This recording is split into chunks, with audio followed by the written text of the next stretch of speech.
What's up? Howdy, howdy. Thank you guys over there for all the new members of the Bodhi Nation, and welcome to those of you guys that are watching on TikTok, etc. Let me get my life together here. I had a class and I got off of there. Now I'm getting this done real quick. It's been a weird day. It's been a weird day. Raise your hand if you had a weird day. Just saying. It's been a weird day. There we go. All right.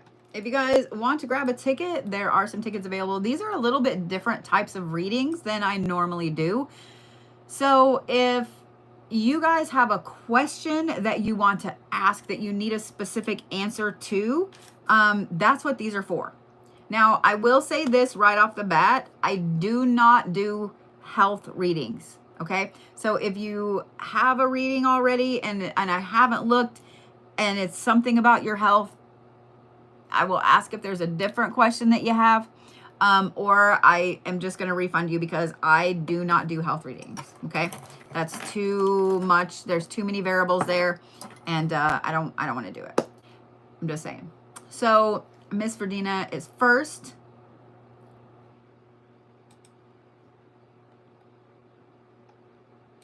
Gotcha. And I may use one deck. I may use two decks. I don't know. How many decks will I use? And we'll also do some chatting. Just saying.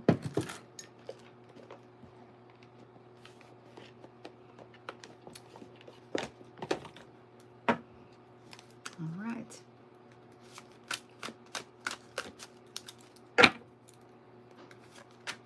I'm good. How are you, Irene?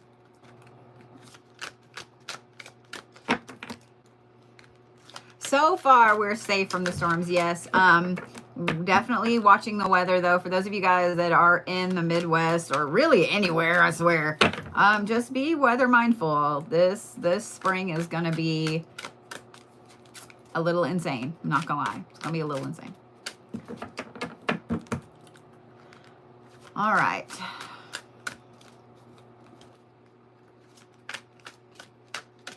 Since you kind of have a twofold question, I'm going to answer the first part, and then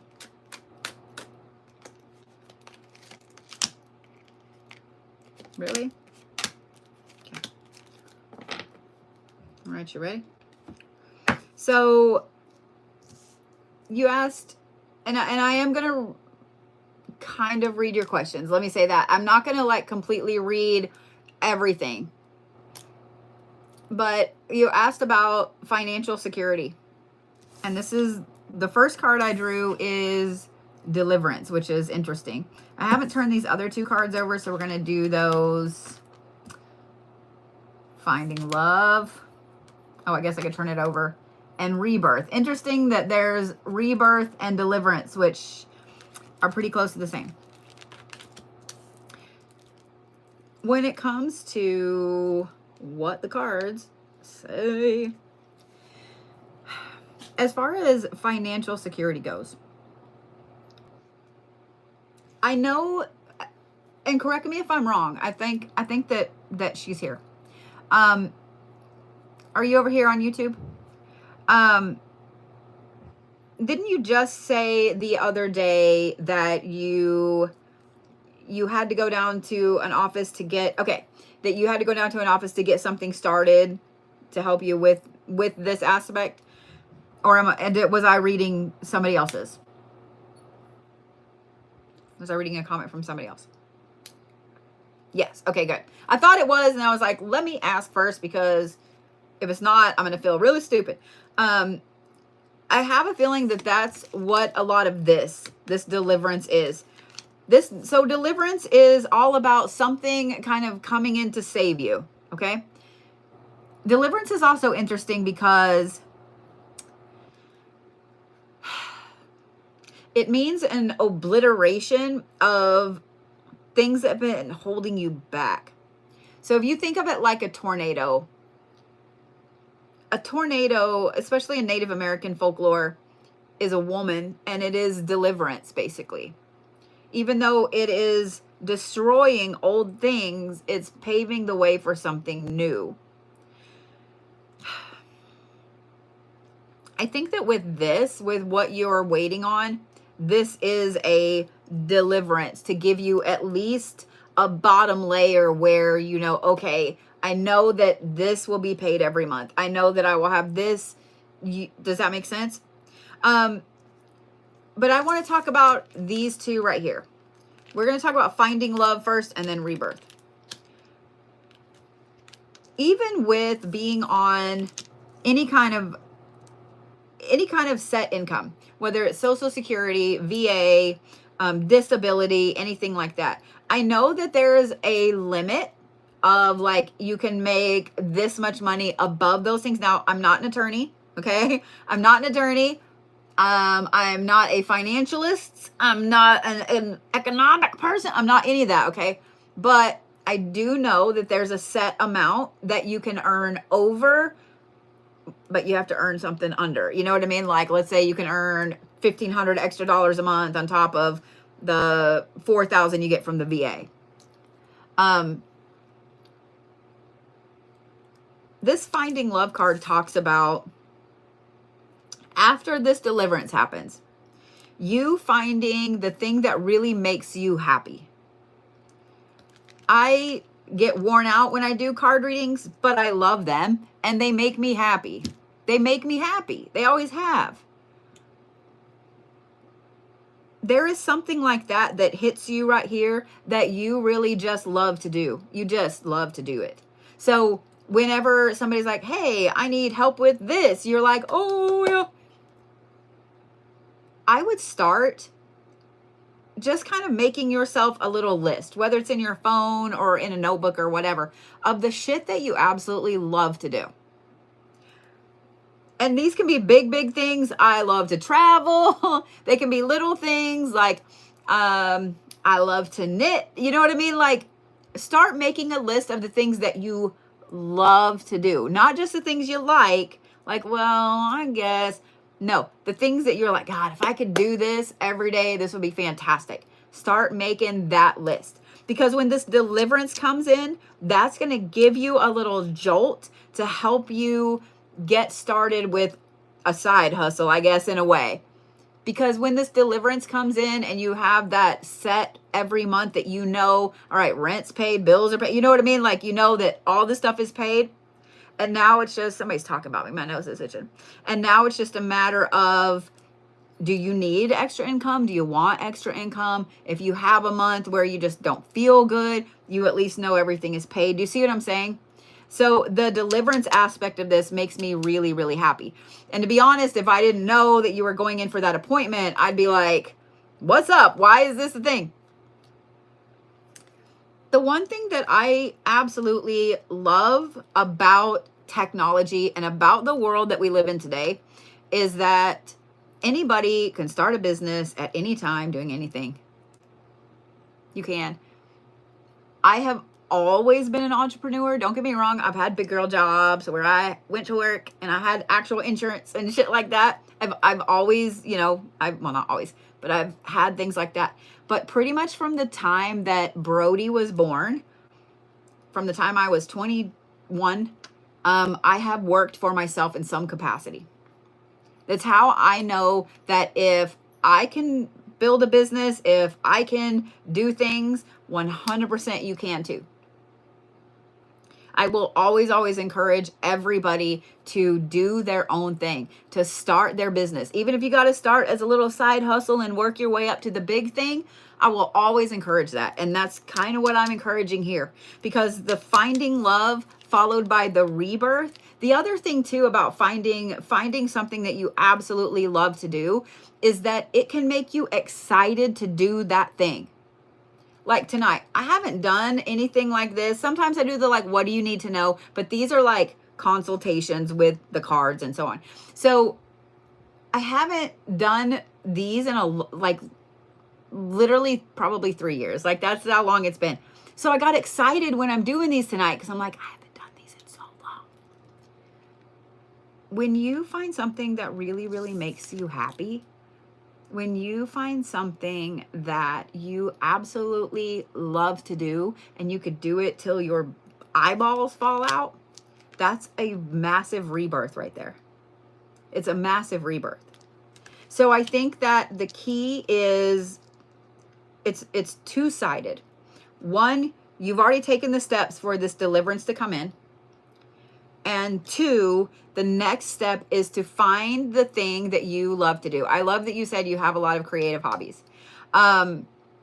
Start looking at what it would take for you to do those things as a business, as a side hustle. And for any of you guys starting a business, here are the things you really, really need to consider. Okay? How much money does it take to get started doing that thing on a larger scale? How much time are you invested in either making that product, creating that book? How much time? People don't realize that time is the biggest thing. And I want to say something here. When this is one thing, every business owner will understand what I mean. Every creative person will understand what I mean. And it's something that if you're going to open a business, if you're going to start a business, you're going to get a whiff of this and it's going to piss you off too. When you put your time into a product, a project, whatever, you have worked, let's say 10 hours on something. Normally, you're not going to get paid for all 10 of those hours. You're just not. It's stupid. Let's say I go downstairs and I work on a painting for 10 hours till it's finished. 10 hours straight. I am nowhere near any type of famous artist, so I'm not going to be able to go, I'm charging $200 an hour. There's no way. There's no way. There's no way I would even get close to a living wage off of that. So when people come in and they say, oh, why did that at Girl Scout camp? No, you didn't. I can go home and knit that blanket in 2 hours. No, you can't. Just know that that's going to be a thing. Like, just know that's going to be a thing. Okay? So no matter what it is that you do, it can be the best thing most people have ever saw. There's always going to be one or two people that are going to say something shit like that. Always. Always. So just know that before you put yourself out there, that's going to be a thing. It's going to be a thing. But this is going to offer you a rebirth. Okay. Let's talk about the next aspect, the emotional aspect. I find it interesting that the card that came out for that is transformation. It's Pele. And by the way, she's not a nice, calm, little chill deity. This is like the goddess of the volcano. Just saying. And then you have courage and destiny. I know that somewhere deep inside there is a Spartan. I know that somewhere deep inside there is this hard steel warrior aspect of you. A lot of times the world beats us down to the point that we're just like, you know what, whatever, just do whatever. I don't care. We get to that point where the world has just beat us down. So that takes a really big toll on our emotions, on our mental self, our spiritual self, and then our physical self. The second part of your question.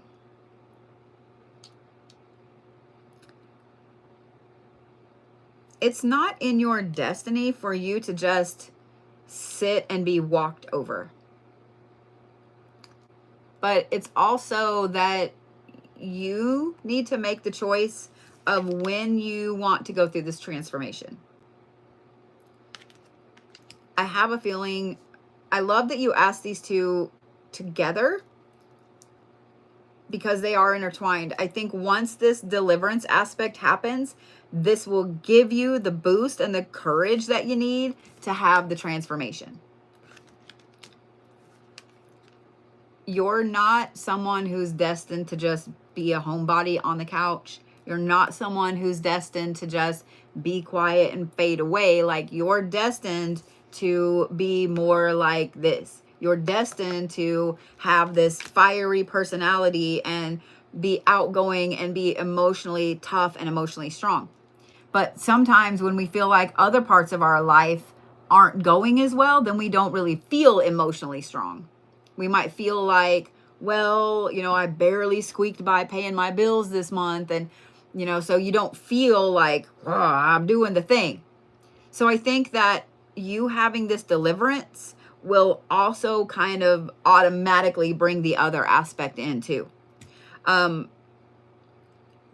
the courage thing tells me that it is going to be you kind of picking yourself up by the bootstraps as well and saying, okay, I've been this way for too long and I'm tired of being this way. This is stupid.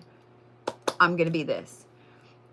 I'm going to let you guys in on a little secret. Fake it till you make it is a thing. Fake it till you make it is a thing.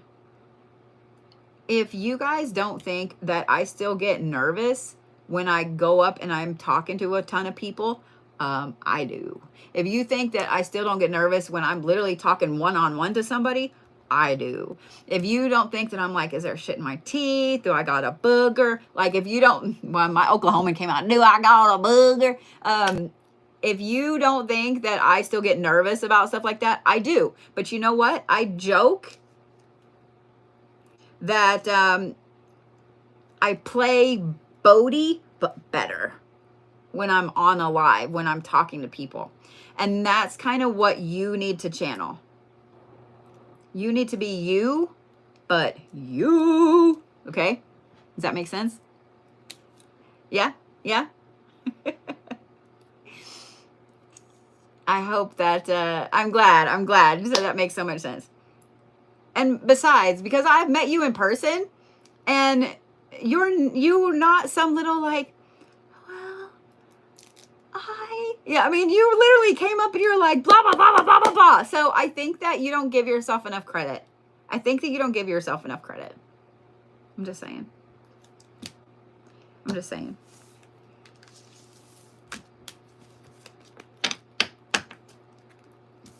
I hope that answered your questions. I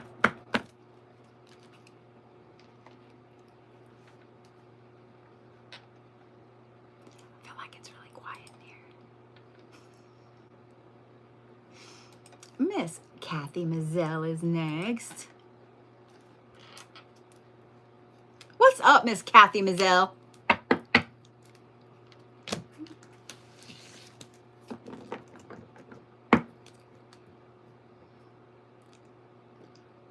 I love that.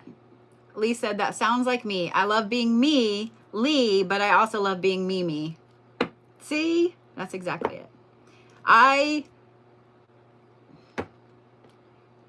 It's really funny. I started going by Bodhi years ago. And at first it felt so weird. It felt so weird. Imposter syndrome was a major thing. It felt so weird. But now when someone calls me by my actual name, my government name, I'm like, the fuck are you talking to? Like, who the fuck is that? I sometimes forget that like I have an actual name. So people are like, oh, what's the name on your driver's license? And I'm like, but let me actually give you my actual name. Let me give you my actual name. So yeah.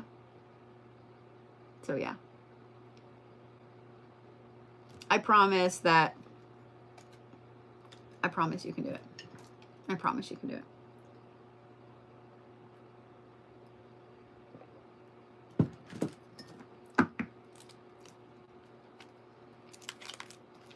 Let me look at my license to see. I mean, I can rattle it off, but like it just feels weird. It feels foreign in my mouth. You know what I mean? All right, Miss Kathy Poo.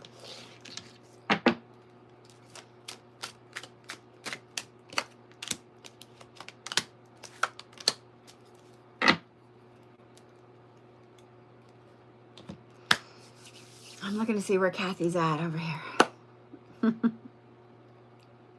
You're so welcome. You're so welcome. There she is. I see Kathy over there. So Kathy just put general, like, what is it? What is it that you need to know? So I'm like, all right then. All right then. So you have protection. These are the two main cards that came out for you. Protection and drama. And why do I feel like this card has come out for you before? What is up with that?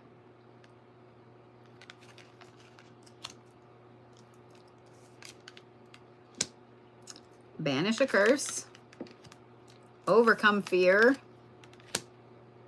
And rebirth. What are you doing, Kathy? What are you doing, Kathy?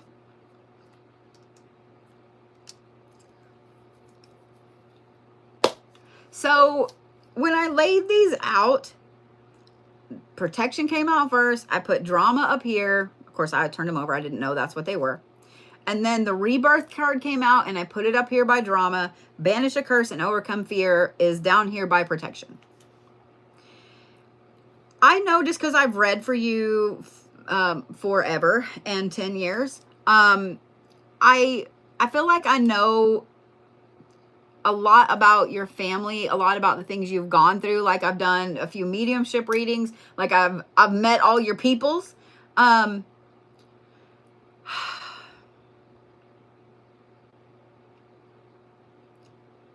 also, in learning about the way that some of your peoples have passed, I have to be careful what I say, and learning about the way that some of your people have passed, I would say that there is, this banish a curse is not something that somebody has just put on you. You know what I mean? You piss somebody off at the grocery store and they're like, hex, you know, like, we know it happens. That's why it's funny. Y'all, you know what happens. You know, come on, it's funny. I actually have a feeling that this may be something that is more like a family thing. I don't really believe it to be a generational thing, just because of, I'm also trying to not be too personal and tell everybody your business, but just because of different things that have happened. You know what I mean? Because of your brother, because of the things that your mom showed me when I got to meet her, like things like that. I feel like this is a family thing, and I feel like it's mainly with this. Mom, dad, brother, you. Does that make sense? Like your immediate family. I don't really feel like it's running down through your kids. I don't really feel like it's gone further that way. You know what I mean? Like I don't feel like this was like your 10th great grandpa 9 times removed or whatever, okay? I feel like this was just with this family unit. What I'm going to recommend is this. Because there's the banish a curse card and the overcome fear, there's also the protection card. And this is for all of you, for Kathy specifically, but for all of you. So first, people can put a family curse on and it just be for one family unit. This is also why the drama card came out. We're going to talk about that in a minute. Because pulling the drama card, and I'm pretty sure that I pulled it before for you, we all know people and ourselves sometimes that it seems like every time we turn around, they're in some different type of drama, right? Every time we turn around, they've got, you know, this person is sick or their dog is sick or, you know, their part of their roof had a problem. You know what I mean? There's always something, right? Or there's somebody that's always in somebody else's fucking business. They know everything about everyone, right? There's always just drama. That is actually part of, if somebody were to put a family curse on just a certain family unit, that means they can be embroiled in drama. Because think about it. What wears you out more than anything? Constant fucking drama. Constant fucking drama. To be honest, if I were going to put a family curse on a family unit, it would be that they never get a good night's sleep. Because think about that. If you always have drama and you can't sleep, you're gonna, like, that right there is gonna do more than, oh, if I don't want them to have a house, or, you know what I mean? Do you see what I'm saying? Thank you, Miss Eunice. Do you see what I'm saying? So here's what I'm gonna recommend for this. If you guys feel like there's something like this on you, your family unit, whatever, here's where I'm gonna tell you to start. I'm not going to say don't reach out to somebody that you trust to help you with this, but here's some things for you to do first. And you can start this at any phase of the moon. Any phase of the moon. It's better if you start it on a new moon, but you can start it at any phase. You need to be dedicated to clearing some of this.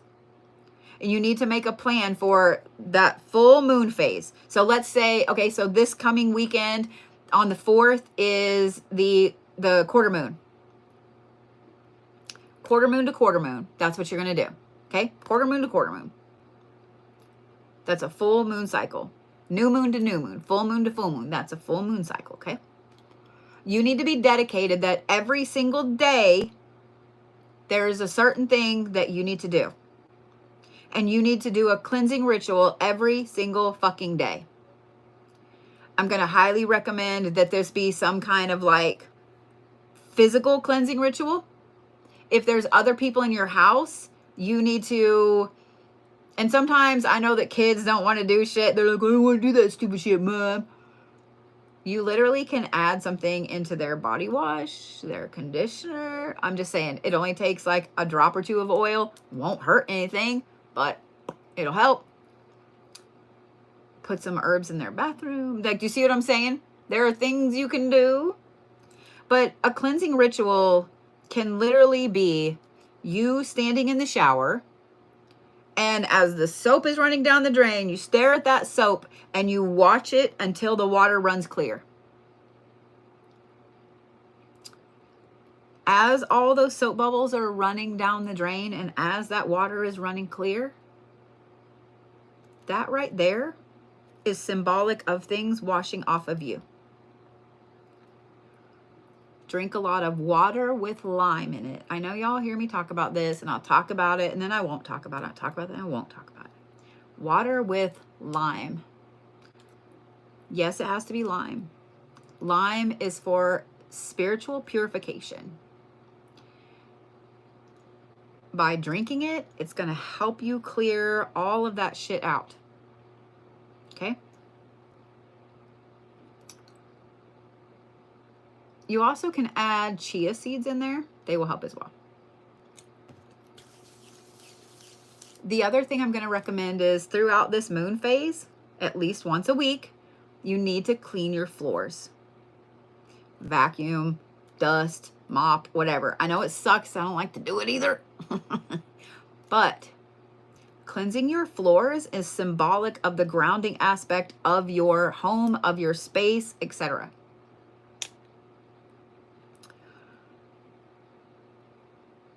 I'm also going to recommend that you go to the store and buy a big white candle.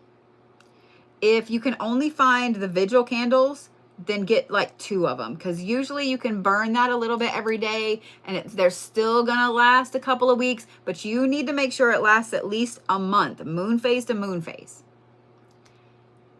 It has to be white.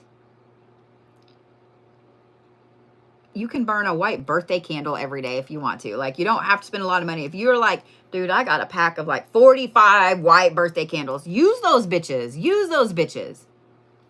The other thing I'm going to recommend is this. Put that candle on a plate. If it's a vigil candle, you don't have to put it on a plate because it's in glass. Use things from your kitchen, from your, if you have a little apothecary, use things from that. I hate it when I get a reminder and then it won't go away. Hold on, please. Okay. Salt helps to clear things and connect to the divine. Pepper helps to banish stuff. Cinnamon, ginger, both are power-ups. Cinnamon is protective. I guarantee you have rosemary, turmeric, onion, garlic, all those things. Just saying. Just saying. The other thing is this. At least once a week, cook a meal with some of these exact same herbs that you're using around this candle. There's so much stuff that you can do at home before you ever reach out and start paying somebody to do stuff. This is what I'm going to recommend first. Like if you come to me and you're like, hey, I'm pretty sure that I have a family curse or somebody's hexed me or whatever, I'm going to say, have you done a big cleansing ritual first? That's the first thing I'm going to ask you.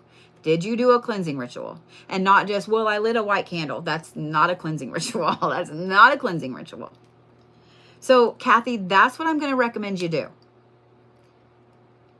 Especially cooking for your family. When we cook for our family, our kids, our spouse, etc., you're putting all of your love and your time and your energy into that. So when you add all these other components to help them be protected and heal and remove bullshit, that just adds that much more power into it. The other thing too is I want to talk about this overcome fear card, because you've reached a point in this where I feel like you're the last man standing, if that makes sense. And that's why you're protected. And that is why this right here is popping up, because you're the one that can remove it. You're the one that can remove it. There's some aspect of fear that's still associated there with, and it's hard not to have that fear as we get older and we lose people in our life. We start to get stressed, you know, well, who am I going to lose next? Who am I going to lose next? Who am I going to lose next? All right. You know what?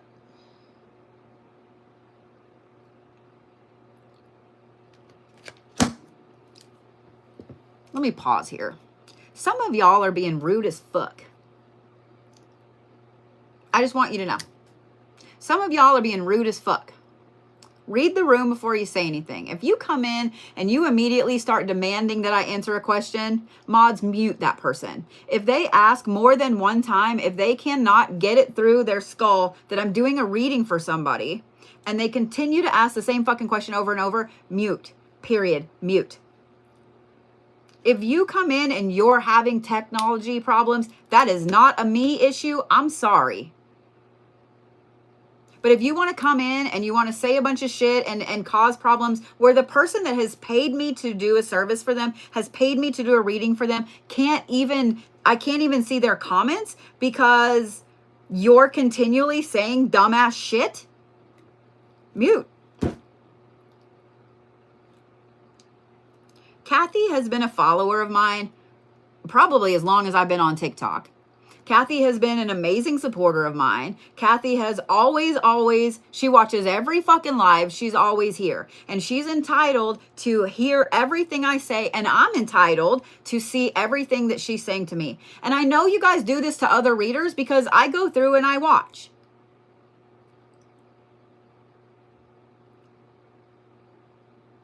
If that's the way you act here, I hope to fuck that's not the way you act in public.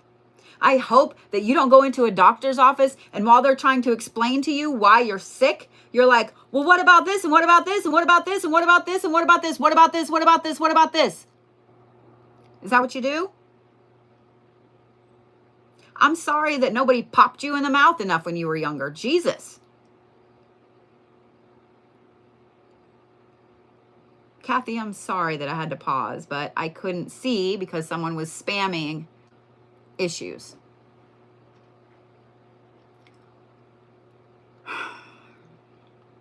I've also had my fill of rude people and threats today, and so just so y'all know, just so y'all know. Thank you, Miss Kathy. So let's get back to this, okay? Overcome that fear. And I know that you've lost so many people in your life that are very close, like were very, very close to you.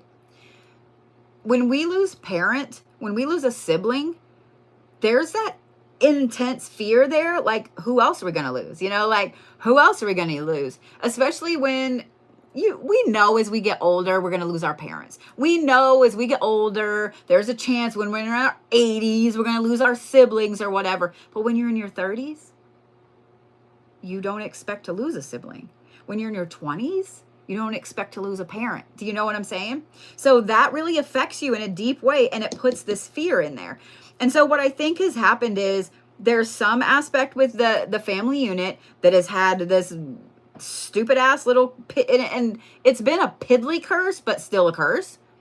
And so it's kind of run its course, but this fear of losing the other people close to you has kept it there. Does that make sense? Has kind of kept it here at the forefront. So what I'm going to say about this, about the overcoming fear, is this.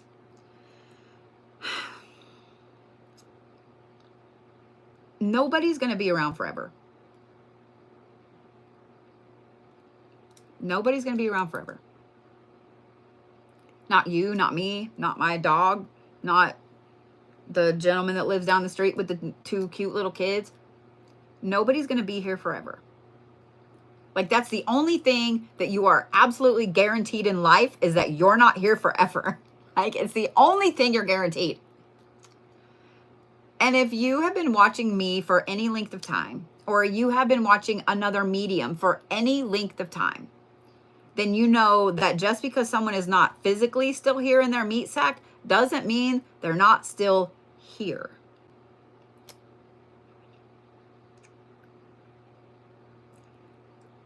You're going to have to overcome this fear of losing those people, so that way you can enjoy the protections and getting rid of this.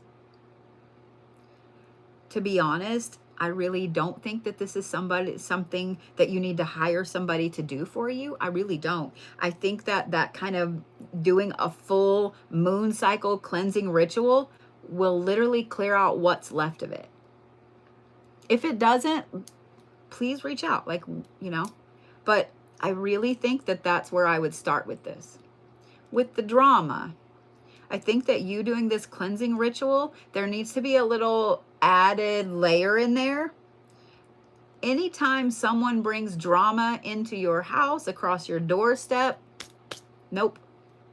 No. Channel your inner Capricorn and cut them the fuck off. And I want you to pay attention, especially while you're doing this 30-day ritual, of who still is bringing drama into your life. Whether it's at work, whether they're texting you, whether it's family, whatever, who is still bringing drama into your path, because you need to make it very clear that you're not doing it anymore. That you're not doing it anymore. That will also give you a lot of rebirth aspects for this.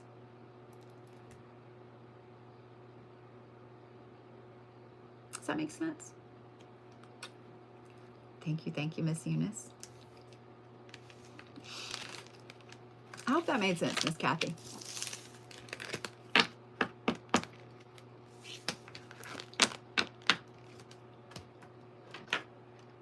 I love you right back, my friend.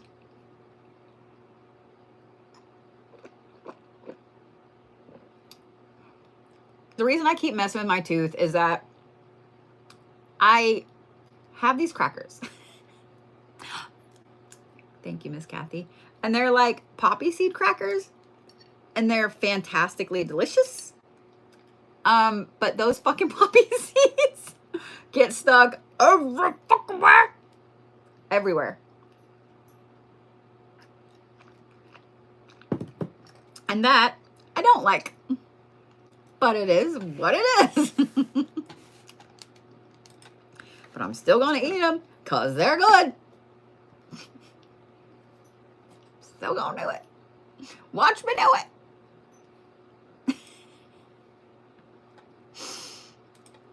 All right, hang on here. Let me see what's next on my list.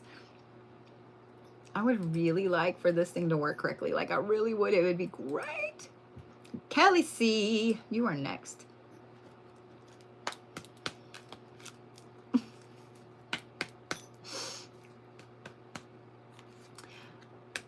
I miss everything bagels. I love everything bagels. I will say this. I have been pleasantly surprised. So some of you guys know that I'm diabetic. I have been pleasantly surprised by the semaglutide and how amazing it has kept my blood sugars to where I can actually eat a pretty well-rounded diet. I don't have to be like, oh, well, you know, I can't really eat a lot of this or can't eat a lot of this. And yeah. I like that everybody is like, everything bagels. All right, Kelly C, are you ready?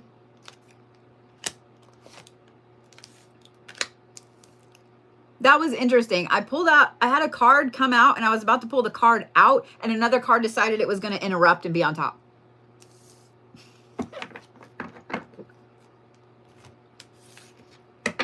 I can't wait to see what that card is. And it happened again.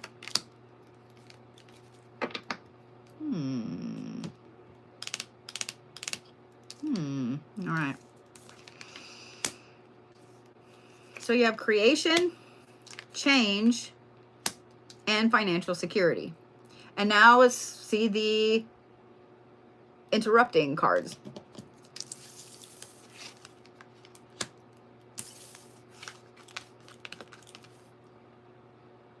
I'm pretty sure we live in a simulation. This is the drama card. This is the drama card. I'm pretty sure we're in a simulation. Because this card literally interrupted the creation card. Like, the creation card was already out of the deck, and this one was like, Ka-pa-cha!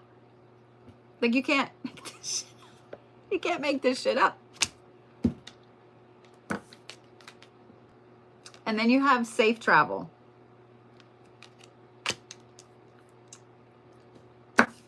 So we're going to talk about these first, and then we're going to talk about that. So you have creation and change and financial security. I understand why this other card was like, nope, let me come out on top. Let me interrupt that. Which is why, on purpose, we're going to talk about that second. You right now are at a pivot point, a tipping point. And I want you to look at it like this. If you were walking up the top of a pencil, eventually you're going to get to the tip and you got to make a decision. Do you keep going or do you go back the way you came? And that's where you're at. You're literally right here at the tip. Which way are you going to go? Are you going to continue to go forward and see where that goes? Or are you going back the way you came? The answer is you need to go forward. And I think you know you need to go forward. Because the other part of, somebody's talking about me, my nose is itching. The other part of this is the financial security card. And I don't know who here is like, nope, I'm good. I don't need any more financial security. But having the financial security card is interesting with creation and change.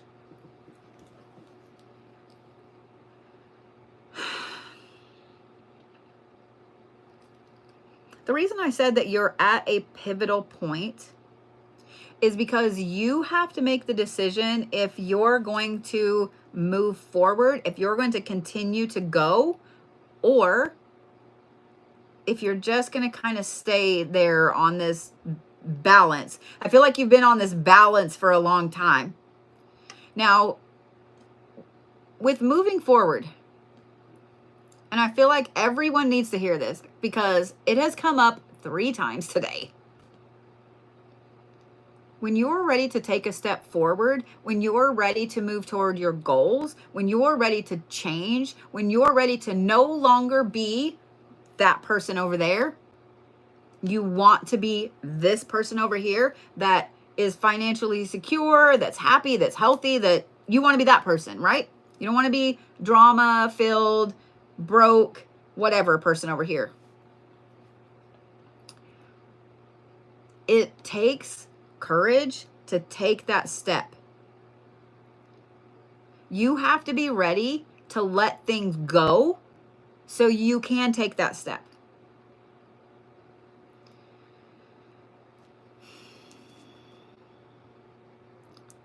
It's just like walking away from a long-term abusive relationship.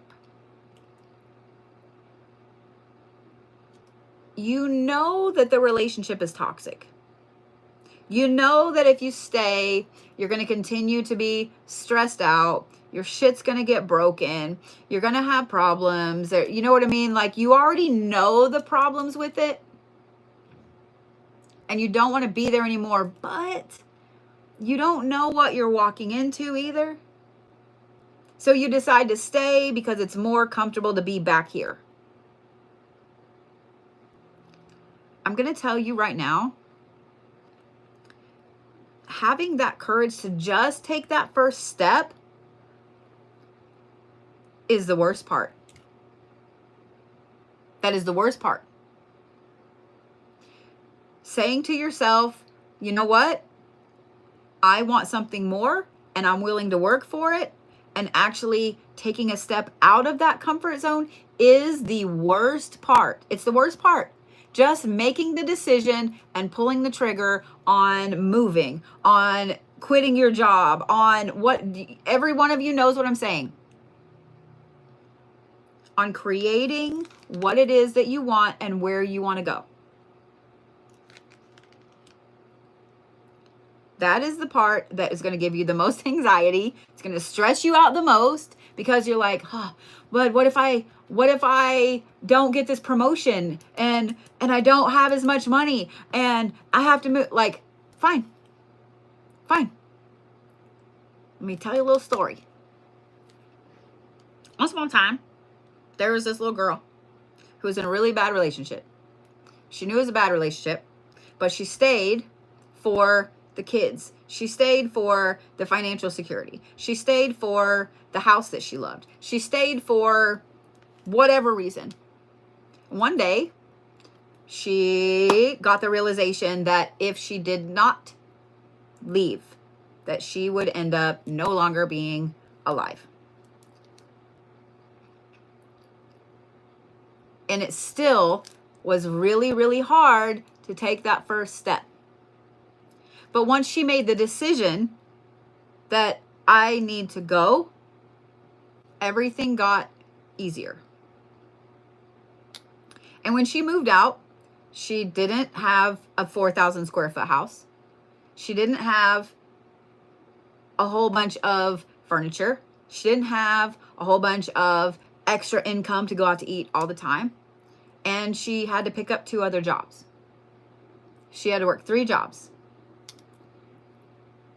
But what she also didn't have was someone throwing shit at her, someone belittling her all the time, someone taking all the money. Do you see what I'm saying?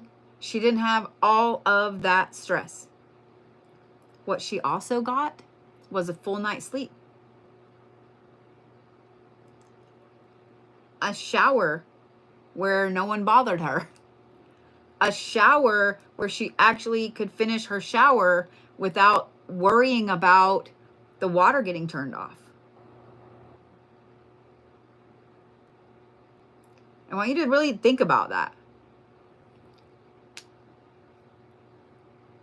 And the more she did it, the easier it got. And the more she worked and the more she put money into herself, into her business, into her children, into her house, the better things got.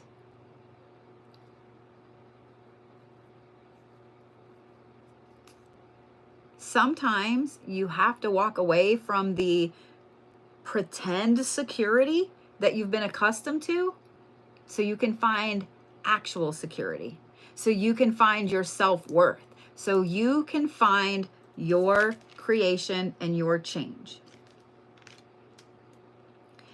Now, I don't think, Kelly, that you need to, that was the exact story that you're living.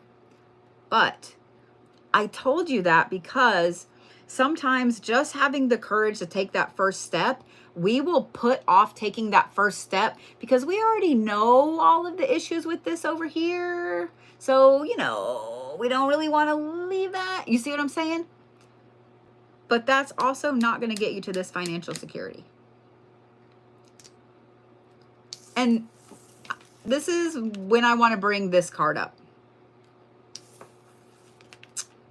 And this card up. This is the drama card. And I keep thinking about how this card came out of the deck because it was funny that it was trying to interrupt. So what this tells me is that you have someone in your life that they are doing whatever it is that they need to do to keep you from making this change. If it's drama and they can stress you out, so all you can think about is whatever fucking drama they've dumped in your lap, it keeps you from making this change.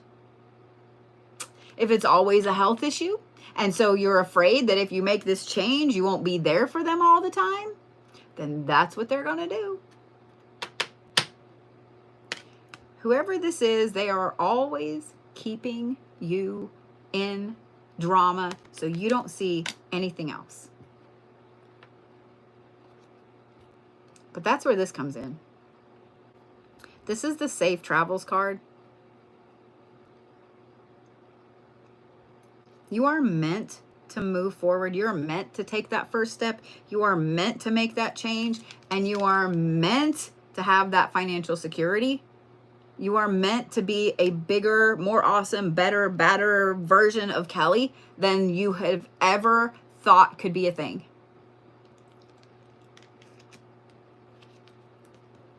And you're completely protected in doing all of it. I want to point out the bird wings. I want to point out the bird. I don't know why I specifically feel like I need to point that out to you, but pay attention to the birds. Okay? Thank you, Miss Eunice. Pay attention to the birds.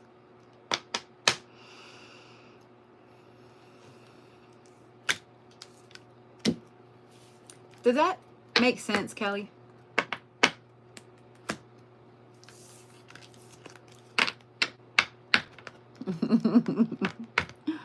I love you right back.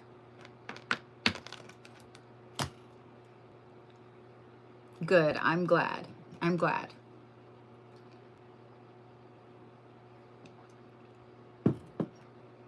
I'm glad.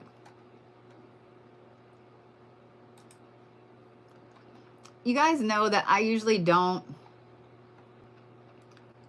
promote like other creators and stuff like that, but I'm sure that some of you guys, if you follow me, chances are you also follow Morg Official. He has some very, very interesting videos on YouTube about Gnosticism and about some of the practices and the beliefs that they have. And if y'all haven't watched those things, you should. It'll open your eyes to a lot. To a lot. Just saying. Just saying. And it resonates right along with what I was talking about. The Gnostics believed that, in a nutshell, you were not meant to just be in a meat sack and be over and over and over in lives all the time. They believed that you were actually energy, that you are a form of a god or goddess, and that if you just realized who you actually are and you made the change, that you would move on from this existence. So I'm just saying what I'm saying.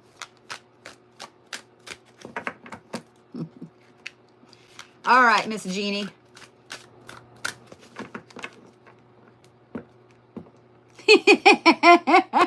I'm sorry, I was reading what you wrote. That's funny. Okay.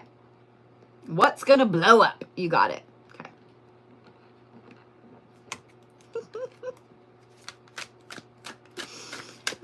That's funny.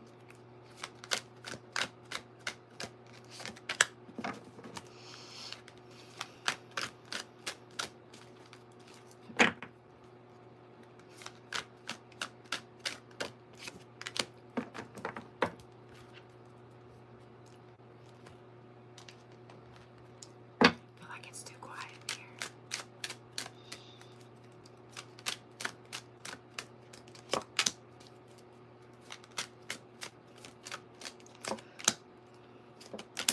That's a lot. I'm actually going to pull those 3 out. And we're going to set them right here. 4 out. Really?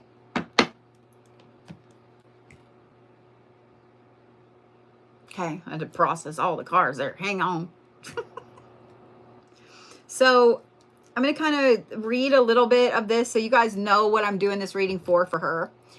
She said just a general read. After you did the cord cutting, I sent her results, and the black candle made like a weird little volcano.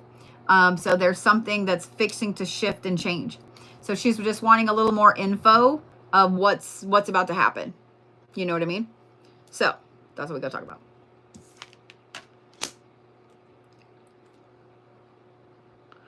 Girl, the very first card I turn over is secrecy. Before I turn anything else over, I want to give you guys this reminder because I don't think Jeannie is the only one that needs to hear this. Not everybody needs to know your plans. In fact, they're not entitled to know your plans. They're not. No one needs to know everything you're doing. You do not have to explain yourself to anyone. If you do something, you are the one that has to deal with the consequences, not them.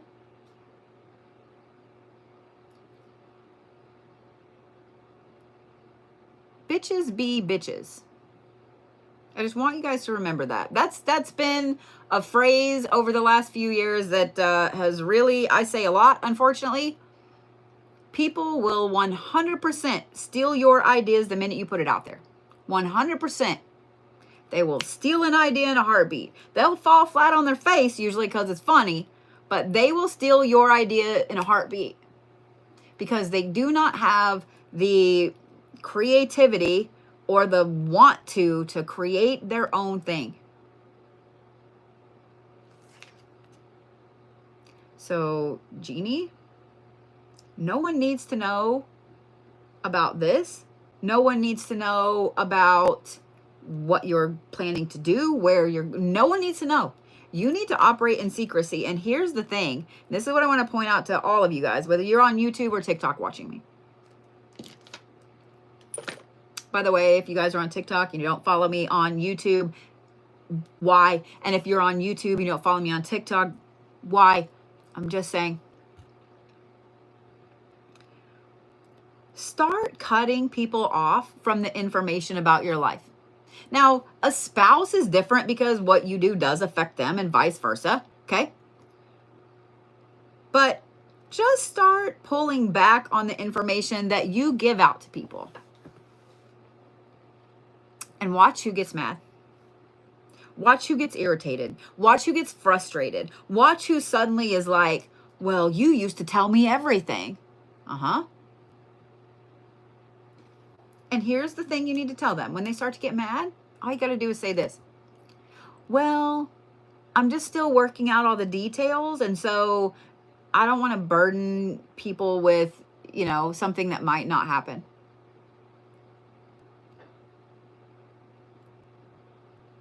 And if they still push you to tell them, if they still get mad, then you know damn well who's doing this behind your back, don't you?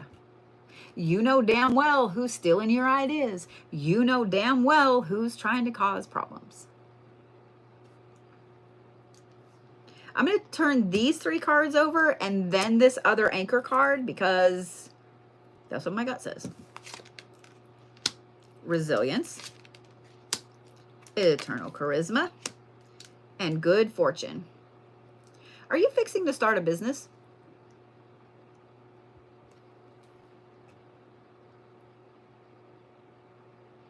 Because the feel I get from this I can't wait to turn this other card over. The feel I get from this is that this is something very important to you, something you've been planning for a long time, already started but still new, okay? Something you've been planning a long time, something you've put a lot of time, effort, money, time, sweat, tears, time into. I have a feeling that the reason the volcano came up has to do with success. And this has actually come up today in my life, so I'm finding it really funny that I get to tell you this. I can't wait to turn this other card over. I'm like, don't touch it, don't touch it, don't touch it. When you have something that is successful, and the fact that you had a volcano, and the fact that you have all of this, and the fact that there are 4 other cards sitting right here, because it's a little bit of clarity on what things are, tells me that this is fixing to be a very successful venture for you. That's why I asked if this was a business. So I love that you've already started it. This is fixing to be a very successful business for you. And I want you to think about the volcano aspect like this. If it wasn't for volcanoes, there wouldn't be Hawaii.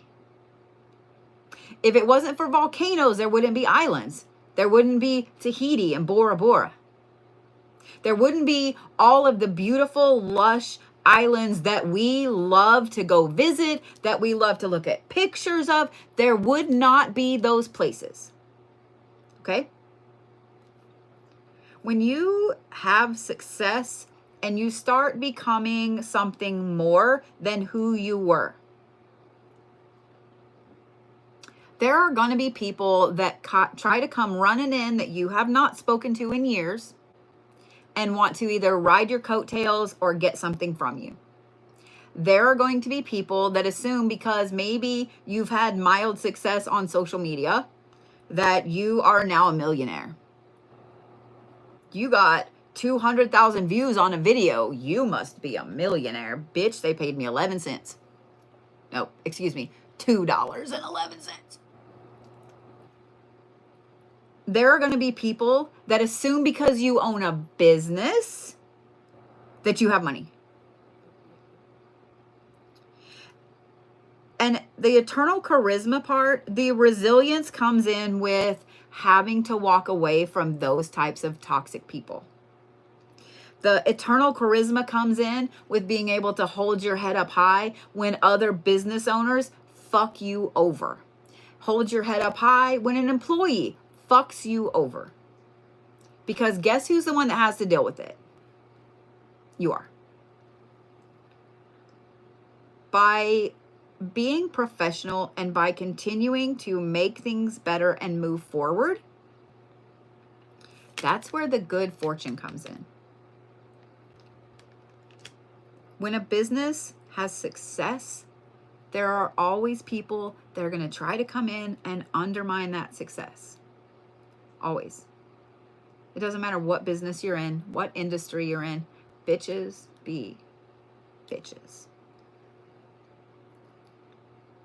So I don't think that this volcano is something destructive. I think that it is creating something more than you ever expected. Now I'm looking at this card because I can't stand it no more. We're going to look at it together. Of course, it's empowerment. No, it's judgment. Sorry. I thought it was Isis. Still.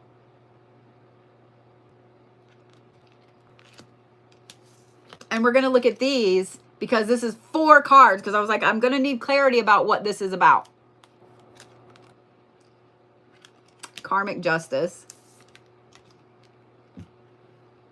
That coming after the judgment card tells me that you have been used and abused for so long that now that you're going to have this success, it's going to feel so karmically just for you to tell people that have fucked you over. Let go. I love this. Growth of energy. Did I not just say that this volcano is bringing in something better? And wisdom. You can't make this shit up. You can't make this shit up. Jeannie, I think that you're headed for amazing success. I think that you're headed for good fortune with your business. I think that you putting in the time, the effort, and the money is going to be a fantastic thing. And I think that that volcano right there is you having some gorgeous thing come out of nothing. And I think that whoever this is that's been trying to hold you back, they're going to do everything they can to continue to hold you back. I'm going to recommend that you do a strength working for yourself. You need to do an empowerment jar, a strength jar for yourself. Just saying. I love that. Not only your business, but your guys want me to start a YouTube channel. Do it. Do it. I love you. Right back.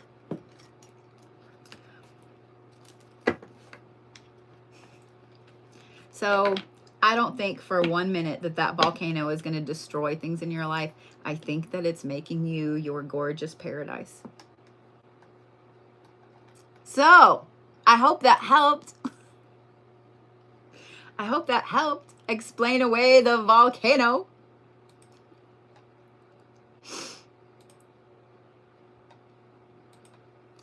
Sabrina is my last of the first 5. If you guys like my shirt, you can order it on my website. It says date witches not bitches. It's actually really soft. It's got the blue Bodhi logo over here. You can order it on my website along with some other groovy clothing. Okay. What can I be inspired by and do for joy over the next 6 weeks? Got 2 anchor cards right off the bat.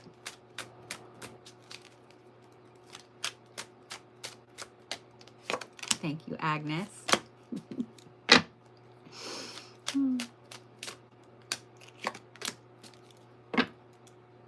Ugh. My nose is itching. Someone talk about me. Someone talking about me. All right. You ready? Well, hello right back, Lee.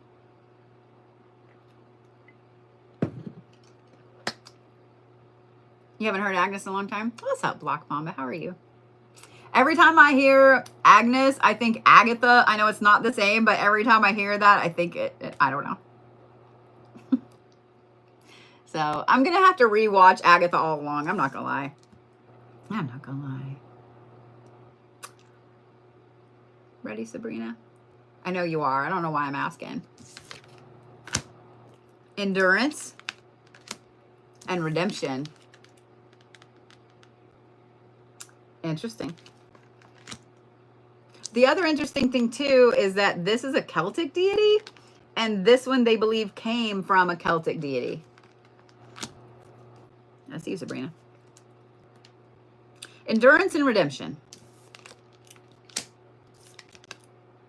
Intuition. Magical power. What you playing at, Sabrina? Grounding. Okay, let's have a talk. Come here. Let's have a talk, Sabrina. What can you be inspired by and do for joy over the next 6 weeks?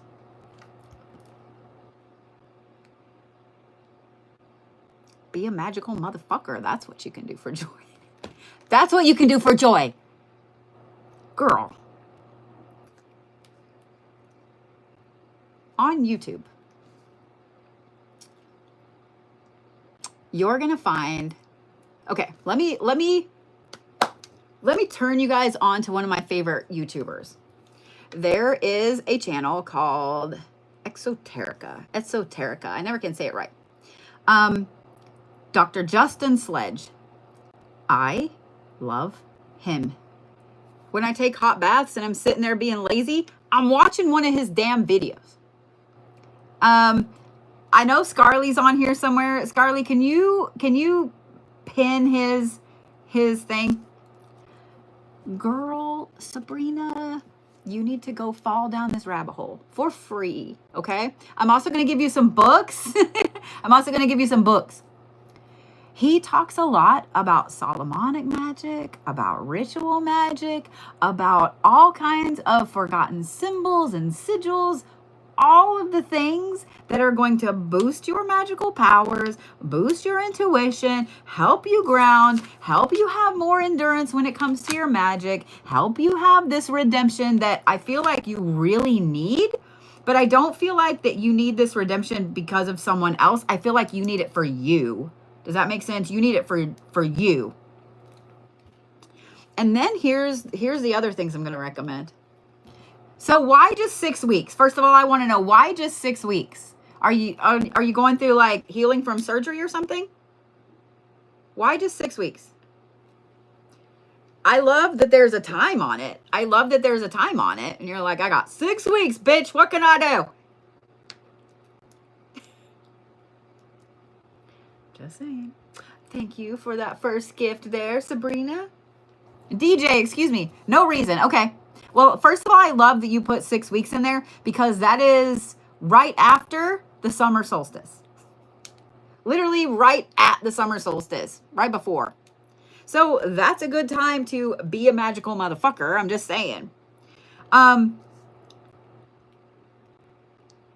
Okay, don't tell nobody else this. But you can get the Lesser Keys of Solomon on Amazon, on Audible, or in book form, pretty fucking cheap. Like under $15. I'm just saying. I'm just saying.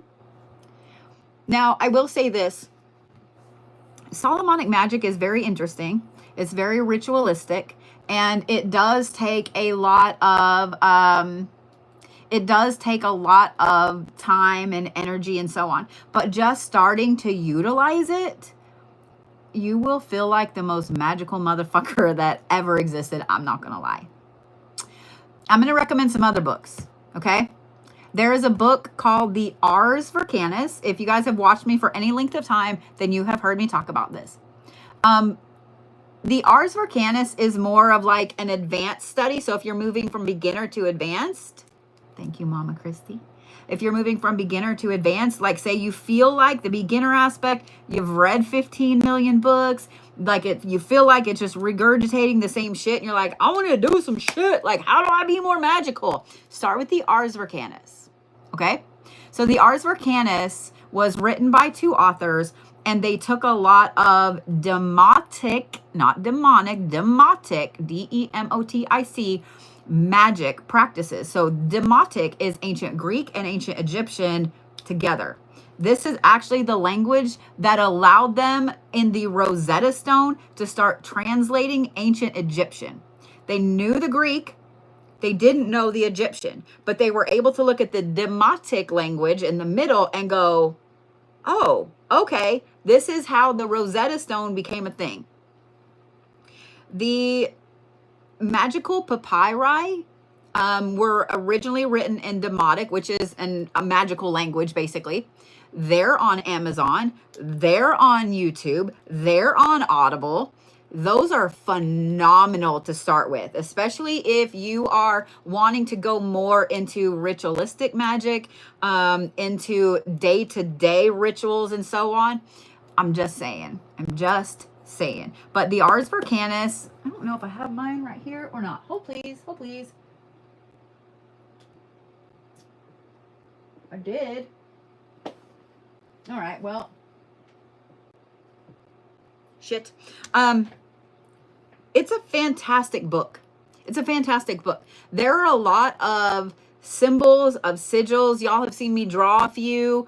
There are a lot of protection, banishment, all kinds of things like that. I would start there, but here's one of the things that I'm going to recommend. Is it difficult to read? No. In fact, the Ars Vercanis, I want to say it's less than $20. It's the coolest feeling book too. It feels like satin on the outside. It's laid out in like a table, like, okay, this is the first step. This is what you need. This is how you do it. This is the second step. This is what you need. This is how you do it. I used to use that book to teach my advanced class. I started teaching out of that book like 8 years ago. It's fantastic. Now, the Keys of Solomon, the Lesser Key of Solomon, I will say this. It can be a little like brain melty to read. Okay, I'm not gonna lie, it can be a little brain melty. So here's what I did, and I did this a long time ago, and I do it now just as a warm my brain back up. You can get it on Audible, and I do recommend that. Or you can find it on YouTube where somebody is reading it, because there's a lot of thou, thee, this, you know what I mean? Like things like that. There's a lot of biblical references in it. And sometimes you're like, brain can't, I don't know, ow, you know. But listening to it while you sleep, I'm just saying your subconscious is way smarter than you give it credit for. But the Keys of Solomon are fantastic, especially if you're wanting to get into ritualistic magic. So you want to know what you can do to be inspired by and do for joy over the next 6 weeks? Apparently, be a magical motherfucker. That's what you can do. I will say this. Oh, there was another book I was just going to mention. Fuck shit. Oh, well, it doesn't matter. But that particular YouTube channel, Exoterica words, Esoterica. I always want to put an X in there. It's Esoterica. I absolutely adore that channel because his whole career, he's a doctor, has a doctorate. His whole career is looking at ancient forms of magic, of the occult. There's a whole series on Agrippa. And if I just said that name and you're like, I don't know who that is, pause. Go follow that channel and start watching that series. It's Agrippa. There's your homework for tonight, okay? But apparently, you need to level up. Thank you, Bill.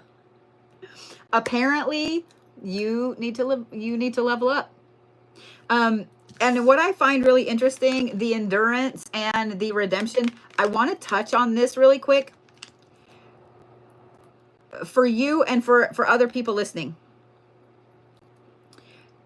Just because you start reading a book, reading something that's going to help heighten your magic practices, you do have to practice and you do have to build your endurance up. I'm not going to lie. There's a reason that I can do 75 candle workings in one day, because I have built my endurance up. There's a reason that I can go an entire weekend at conventions, at events, and I can just spew all kinds of shit and be the magical motherfucker that I am. I'm just going to own it. Is because I've built my endurance up. Okay?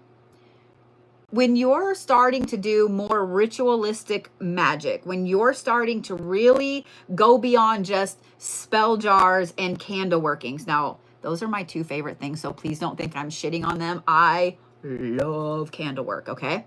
But when you're getting ready to move into a full-on moon aspect ritual and you're really doing everything you can to level yourself up, you have to build your endurance. You do. You have to have your grounding practices on point, because if you don't know how to get rid of that energy of the fatigue, shit like that, then you're gonna feel like you're clawing, trying to gather all of this magical stuff in. So that's what you need to do, girl. Go be a magical, intuitive mamma jamma.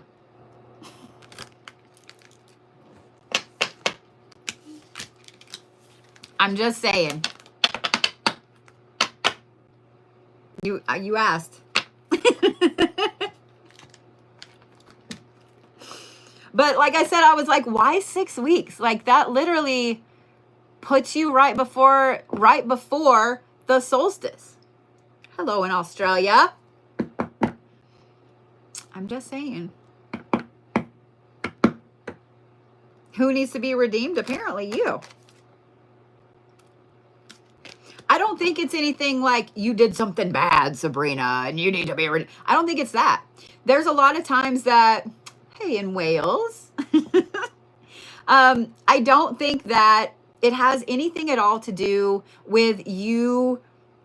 Okay, let me explain it this way. Let me back it up. A lot of times when we may not realize that the universe or spirit or whoever is like, bitch, you need to level up. So we feel stuck. Like we feel like we're just in a rut, you know, we're just like, I don't want to do more candle work. I don't want to make a jar. Like, you know what I mean? You just get like, I don't want to do it. And you know there's more out there, right? You know there's more to magic and more to your practice and the occult and gods and goddesses and the universe and energy. You know there's more, right? You just want more. When you start learning and you start actively diving down those rabbit holes of learning more, you start to feel redeemed in your own right. You start to feel redeemed in your own right.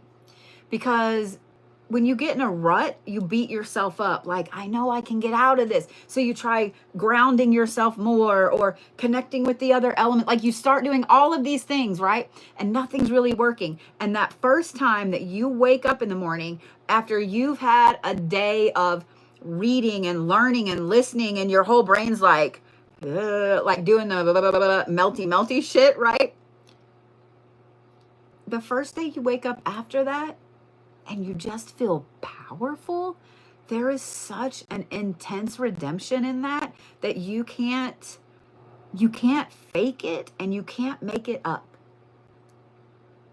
So you're the one that needs the redemption. You just don't even know it. You just don't even know it.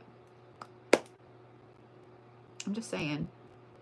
Y'all will never realize how magical you are until you start actively pushing yourself to grow. And this is for all of you, Sabrina included. I want you to think of your magical practice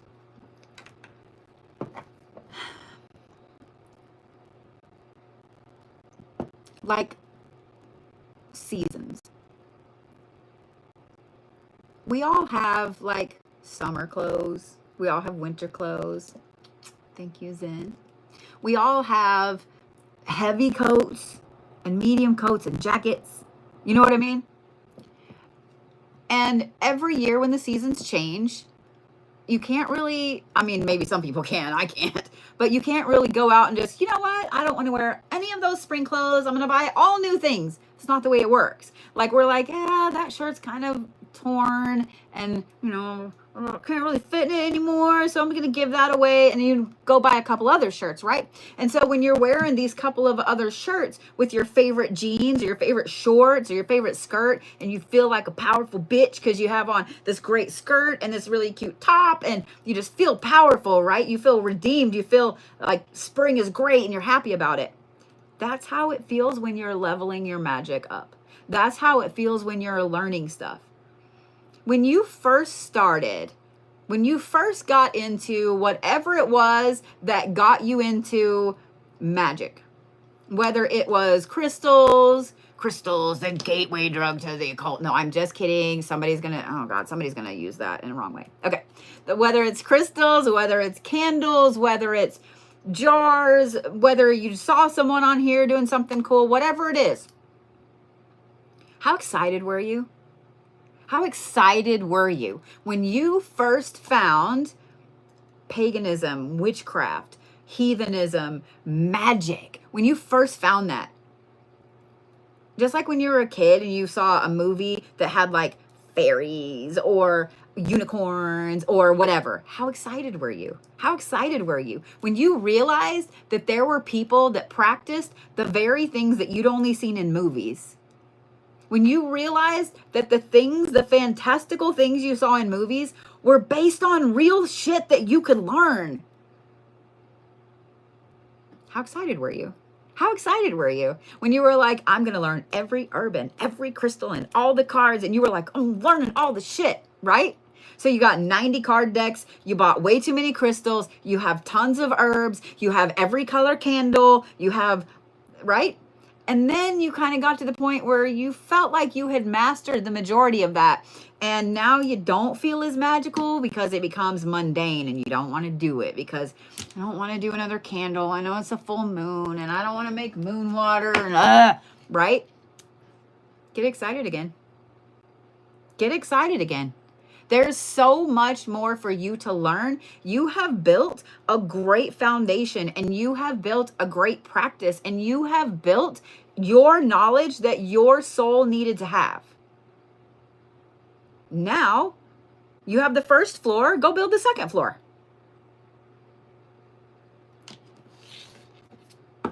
I'm just saying what I'm saying. Cheers, bitches.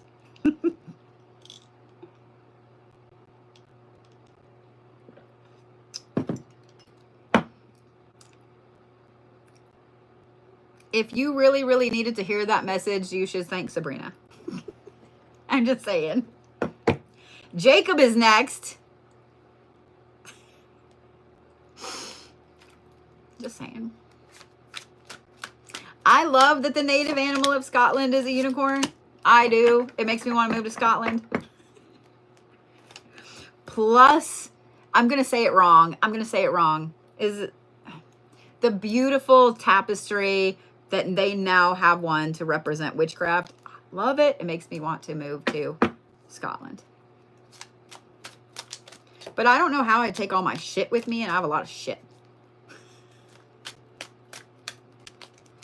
Tartan. See, I'm going to mess it up. Because my words are like blah, blah, blah, blah. All right, Jacob. Throwing cards at me. Ugh. We're going to try to put this one exactly how it fell.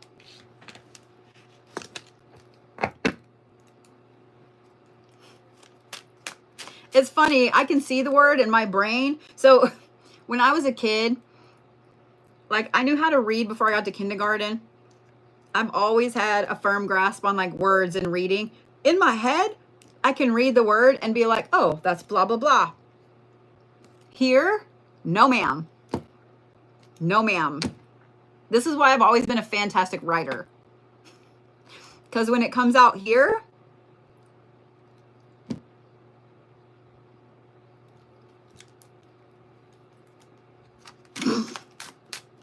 I'm just saying what I'm saying.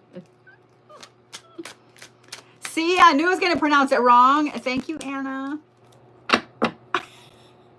That's why I didn't want to try. The other thing, too, is that because I have epilepsy, and where my epilepsy starts over here on the left side in the temporal lobe, I try to just make a joke about it because it's kind of all I can do at this point because I wasn't diagnosed for so long and it ran rampant through there. My word bank is starting to erode, just like my long-term memories are starting to erode. So that's bullshit, but it is what it is. So I just joke about it. Thank you, Ren. So I just joke about it. Thank you, guys. I appreciate it. All of you guys are like, it's pronounced this. I appreciate it. I appreciate it. Yeah. So, all right, Jacob, are you ready? I don't know if my list is still open or not. I did not put a crazy amount of tickets on here for tonight. Looks like there's still a couple of spots. Yes. Trying to say in Welsh is a lot harder. You know what's really funny? I think it's because, man, from the time the internet was a thing, I was in my first year of college when the internet was actually like a thing and we used it in college classes. So from the time I stepped into the professional world, and I call it getting drafted out of college because it's kind of what it was. I got drafted out of college to go work for a large publishing company in editorial. And I worked with people all over the world, like instantly, right? So I have no problem understanding people who have a different accent, who speak English as a second language. I also used to teach creative writing to people who speak English as a second language. I love working with people around the world. I fucking love it. And I always love too whenever they would say, "Oh, you're from Oklahoma." I had one guy one time who lived in London. He was a managing editor of another part of the firm I worked for. And he said, "I will never forget this as long as I live," because it was so fucking funny. And it was the moment when he asked me this question, I was like, "Oh God, how do I handle this?" Because if I'm just like, "Oh, blah, blah, blah," you know, it's going to make me look like I'm a little weak. But if I come out with something too rude, like it's going to make me look like a dick. Like, so what do I say? So here was his question. Okay. And for those of you guys watching that live in Scotland and in England and the UK and Ireland and any of that stuff, forgive me. But he said, "Oh, you live in Oklahoma." He said, "Is it true that everyone there wears flannels and drives jacked up trucks?" And this was in the early 2000s. And I was like, I sat there for a minute. I went, yeah. Is it true that everybody in London has bad teeth? And I thought he was going to fall the fuck over. I thought he was going to fall the fuck over. He laughed so fucking hard that I thought, I'm either fired or I'm a god. He sat back. I mean, literally, he fell over like this. He sat back up and he was like, "That was funny as fuck." And I said, "Don't fire me." And he said, he's like, "Why would I fire you?" And I was like, "Well, everybody in Oklahoma has bad teeth too." And he just started cracking up again. I will never forget that as long as I live, because I legit thought I was going to shit myself. I was like, "Oh, you just said that. Oh God, like, oh no." This is a man that I was about to interview for the managing editor position over the whole entire aspect of this company that was dealing with esports, MMORPGs, etc. Like, he was going to determine if I was going to go from the managing editor of the RPG area to the managing editor of 5 areas. Like, that's where my fate lies. And that's what I said. So there's that. But I got the job. And I did have to admit that I said, well, not everybody wears flannels and drives jacked up trucks, but I mean, like, 99.98%. And they still do. They still do. Tiny peepee trucks. So yeah. I love working with people. All of that to say, because I know you guys were telling me how to pronounce that. I'm not going to try. I'm letting you know right now. I'm not going to try because my mouth is going to fuck it up. But I love talking to people with different accents. I do. I'm just saying. I'm just saying. I do. Yeah. I think also, and for some reason I feel like you guys need to hear this, so I'm going to say it. And Jacob's like, "Really would like to hear my cards, bitch." When you work with people around the world, you gain a different view of reality. It's just like traveling. It doesn't matter what country you live in, travel. Even if it's just an hour trip away, a day trip, seriously. Travel. You're going to find out that I used this example with my daughter the other day because, you know, we're in Oklahoma, and in Oklahoma, we're in the Midwest. So we always hear about, oh, California, this and this and this, and New York, this and this and this, and Chicago, this and this and this. And I know that other places hear, oh, well, the South, this and this and this, and the Midwest, this and this. I know that, okay? But I've been to California a lot. I fucking love California. I love everywhere I've been. This is going to hurt me to say this, but even Kansas.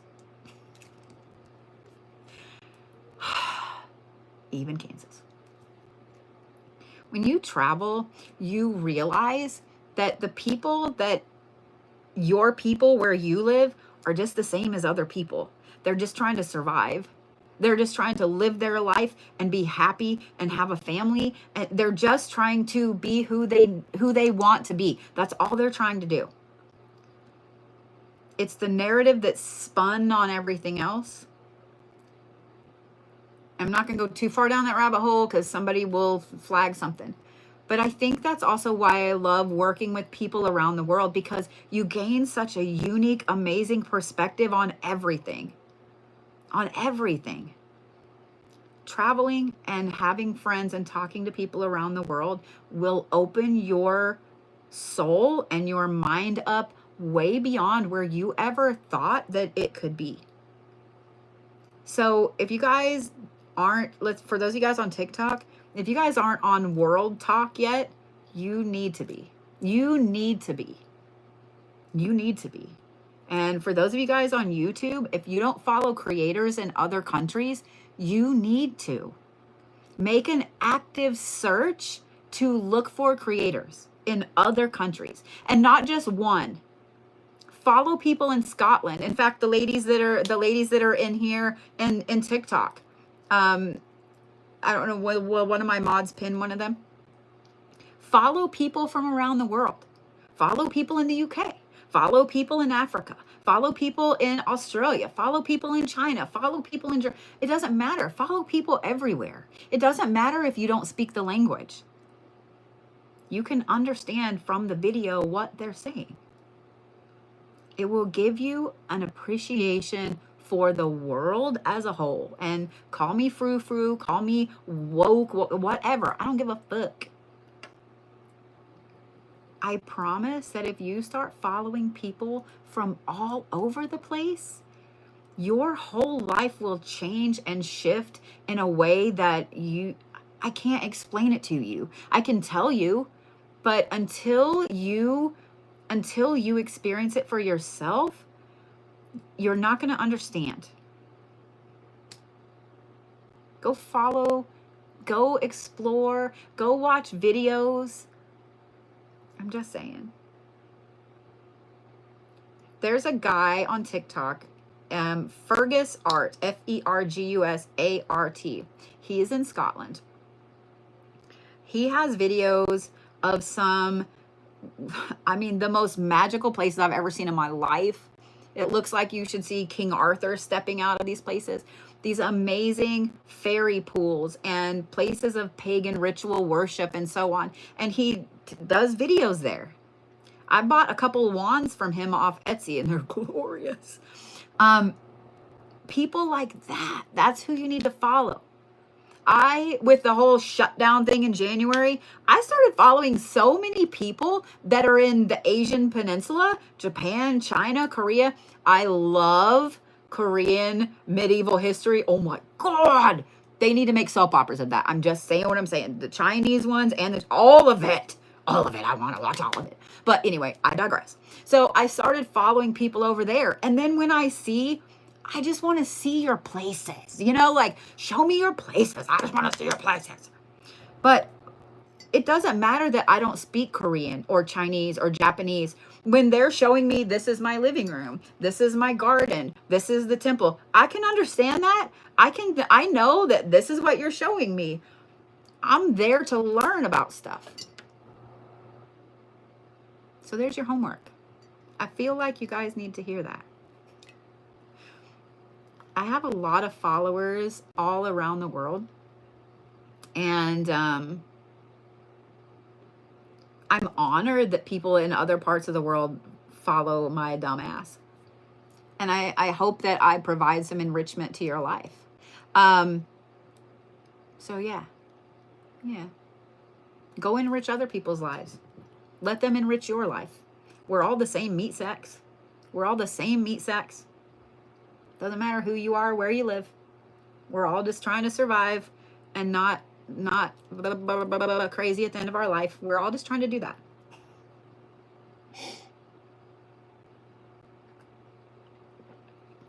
All right. And for those of you guys that are on TikTok, please make sure you follow me on YouTube.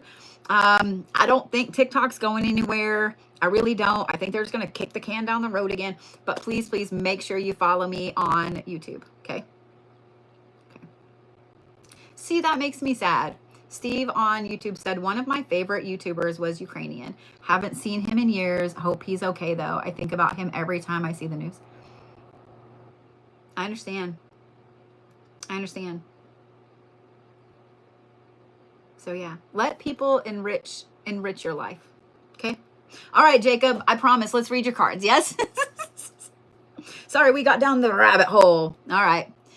Jacob asked about college. You got it. You got it. Thank you guys for all the new followers too. I appreciate it. I'm hoping after this weekend, shutdown or no shutdown, we'll be at 600,000 followers.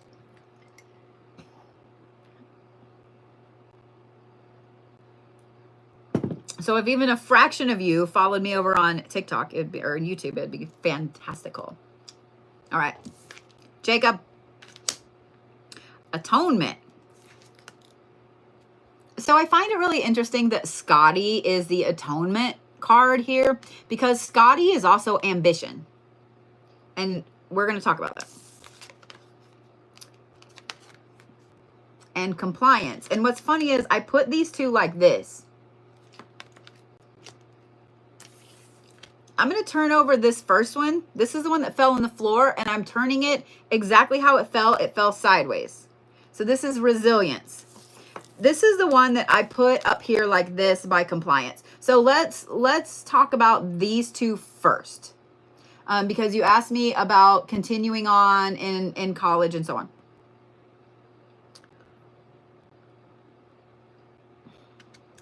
Because I have gone through this with my own kids, I want to remind you that when you're in college, you don't have to just be compliant with every single little thing. You don't have to take the schedule that the advisor gives you. You can make your own schedule. You don't have to be all, yes, do everything.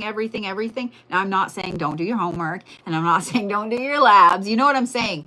But don't be just another cog in the wheel, especially when it comes to college, because you're there. So your next phase of your life will be better. So your end phase of your life will be great. Do you see what I'm saying?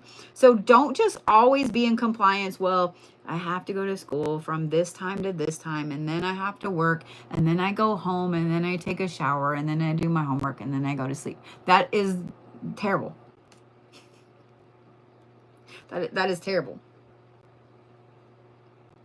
The resilience card being sideways tells me that there is something that has beat you down so much lately that you've just been going through the motions, going through the compliance because it's easier. Because it's easier. So I kind of understand now why the atonement card is here, and I'm curious to see these two as well.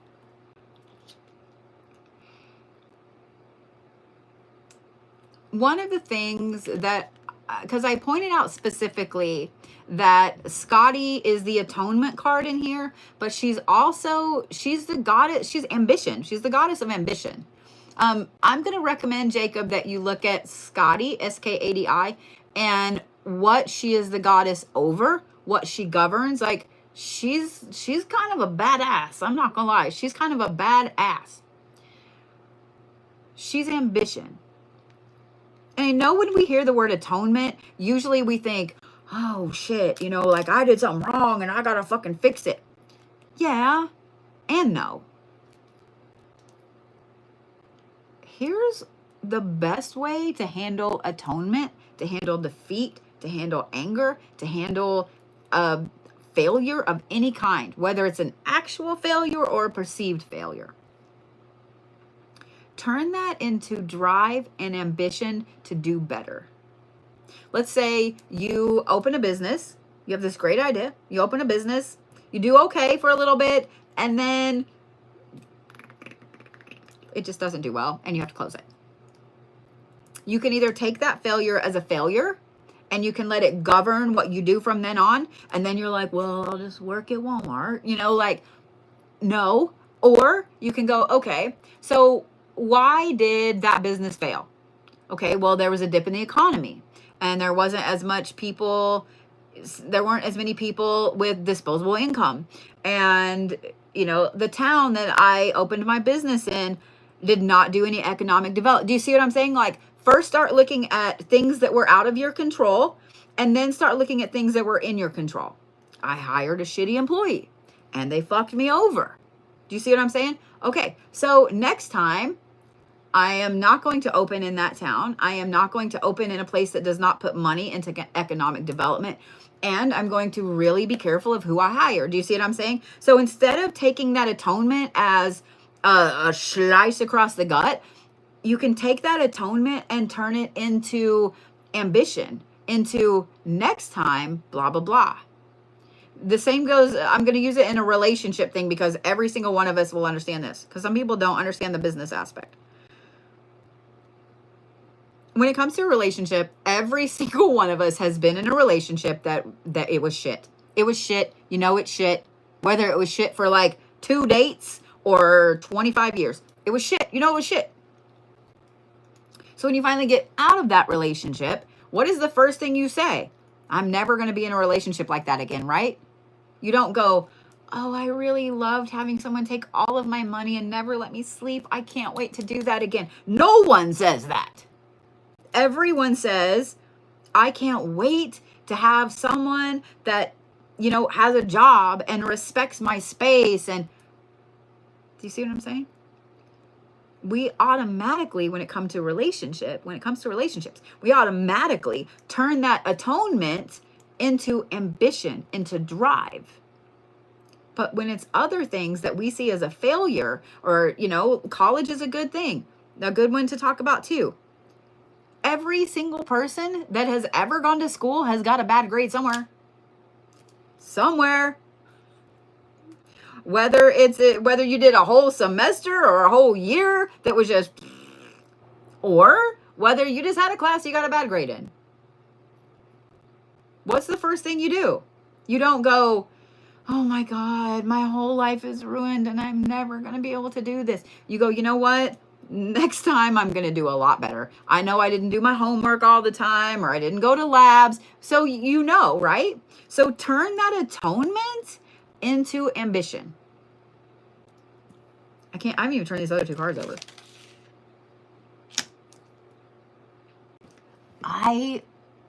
You can't make this shit. After atonement, you have growth of energy and union. Remember how I said up there that you don't have to be in compliance all the time? That you don't have to work in the normal 9 to 5 hours? I don't work normal 9 to 5 hours. I haven't in a long time. It's fucking miserable. I hate it. This atonement turned into ambition means a huge growth of energy for you. Not only a huge growth of energy, but a union of 2 things that you absolutely love. So, the short answer is yes to your questions. Yes and yes. And this is how you do it. I hope that helped.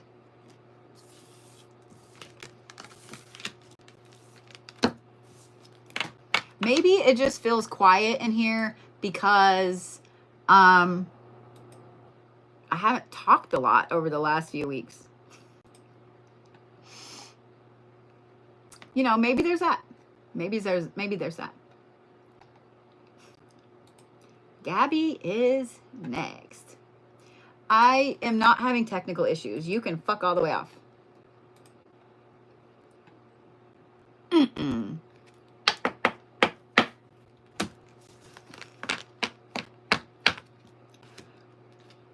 Man, I'm not gonna lie. I am not looking forward to this weather this weekend. You are so much, Jacob. You are so welcome, Jacob. I'm not looking forward to this weather this weekend, like at all, in any way, shape, or form. You have thunder. Where are you at, Lokis?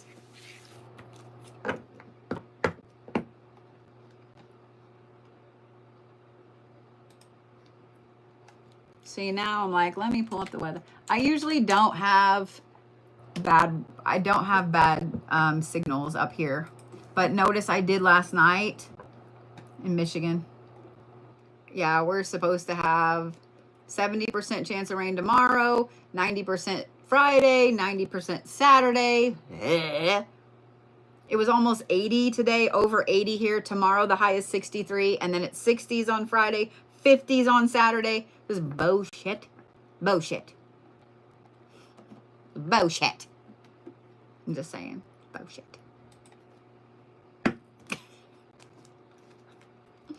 Well, y'all in Michigan, please be safe. Please, please, please be safe. Because Gabby says, I'm doing a toughness program. What spiritual advice do I need to succeed in my physical and mental development during this next 75 days? I got you. Yeah, just y'all be really, really mindful. If you don't have a weather app on your phone that will give you updates, please do so. Let me give you guys some Oklahoman tips for dealing with bad weather.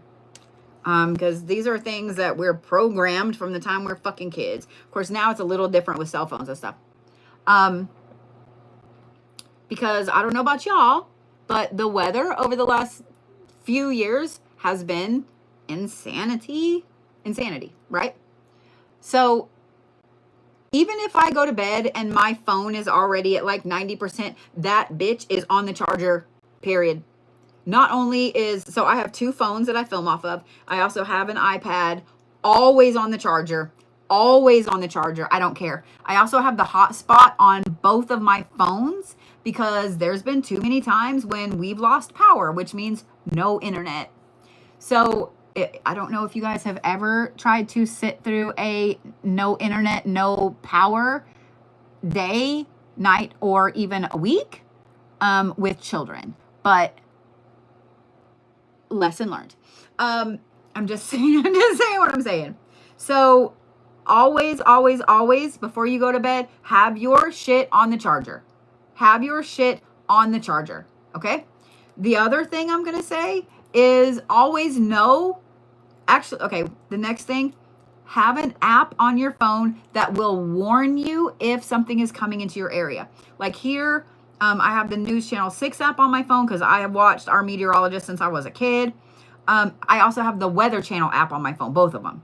And both of them are location based. I do have the location on both of them. Because there's been times I've been traveling. Here's a good example. When Sass and I came home from the Denver Gem Show, we came back a different way. And I was watching the clouds. Like in the Midwest, we are taught to watch the fucking clouds.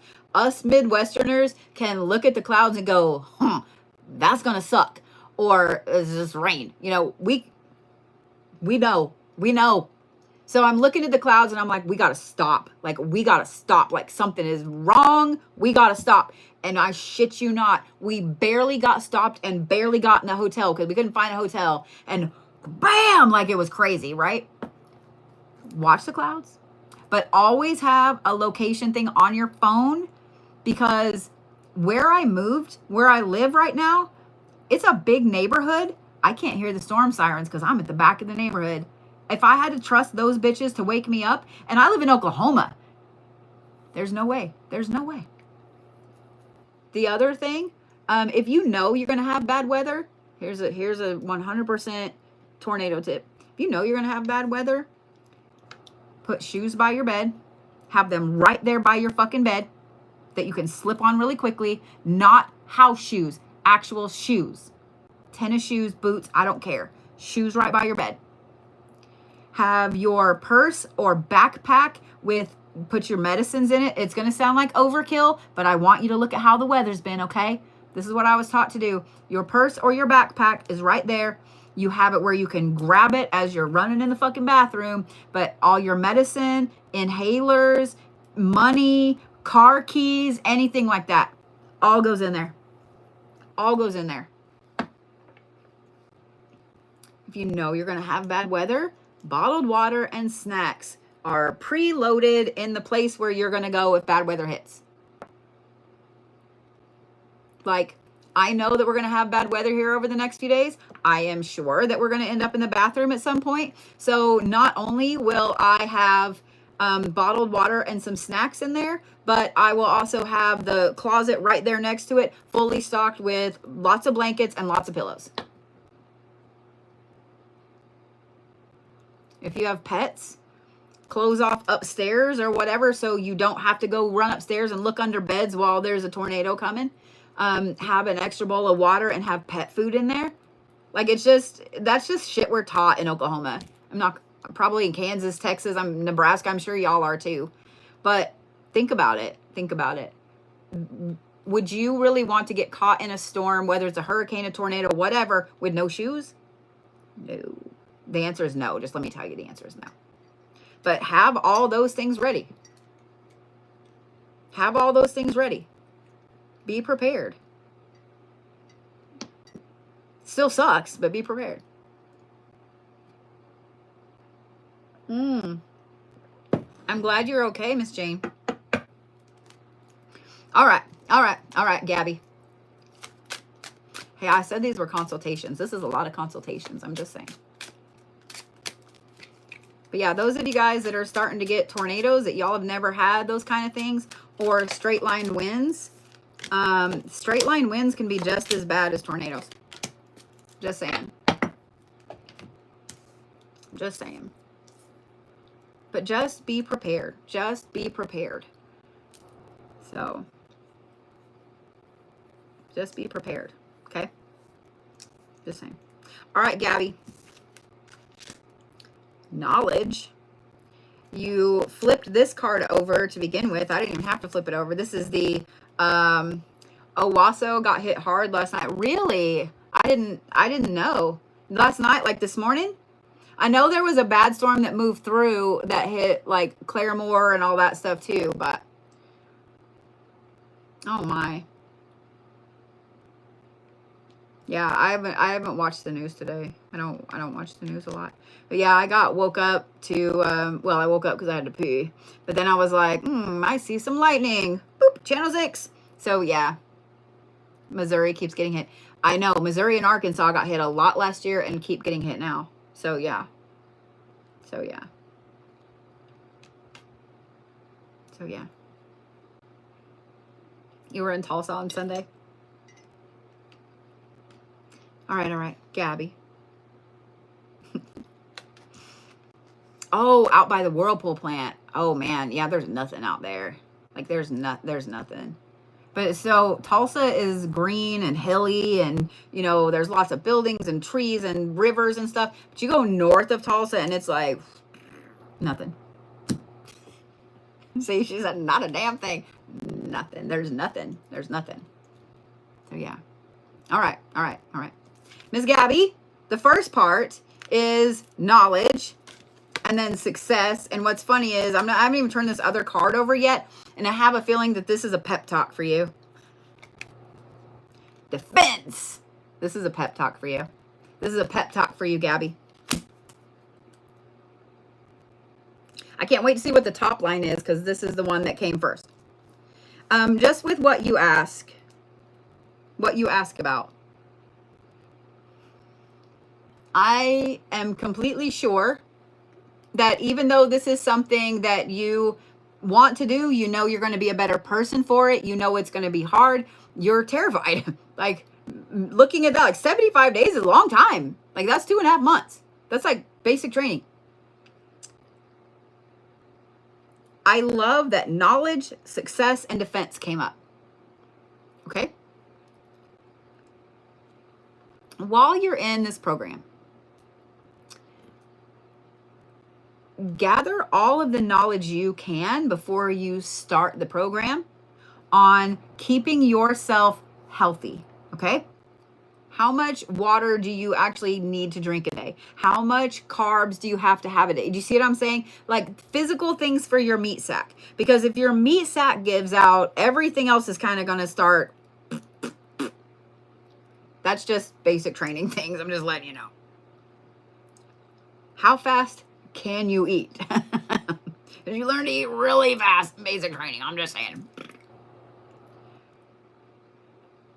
Gain all of the knowledge that you can on breathing techniques, on anxiety techniques, on being mindful. One of the things that I personally would recommend for this is, you know how at the if I don't know if you watch me for Reiki sessions, but at the beginning of each Reiki session, I tell everybody, I want you to take 6 deep breaths when I say to. And I don't mean just like, I mean full on, all the way, as much air as you can physically take in, and then push out as much air as you can push out. The reason I do that is because this is actually an old Eastern medicine technique. That right there, it has to be 6. You can go a couple more if you want. It has to be 6. Will lower your heart rate. It'll lower your blood pressure. It'll lower your anxiety. And it will help you focus. It will help you calm down. So professional athletes use this.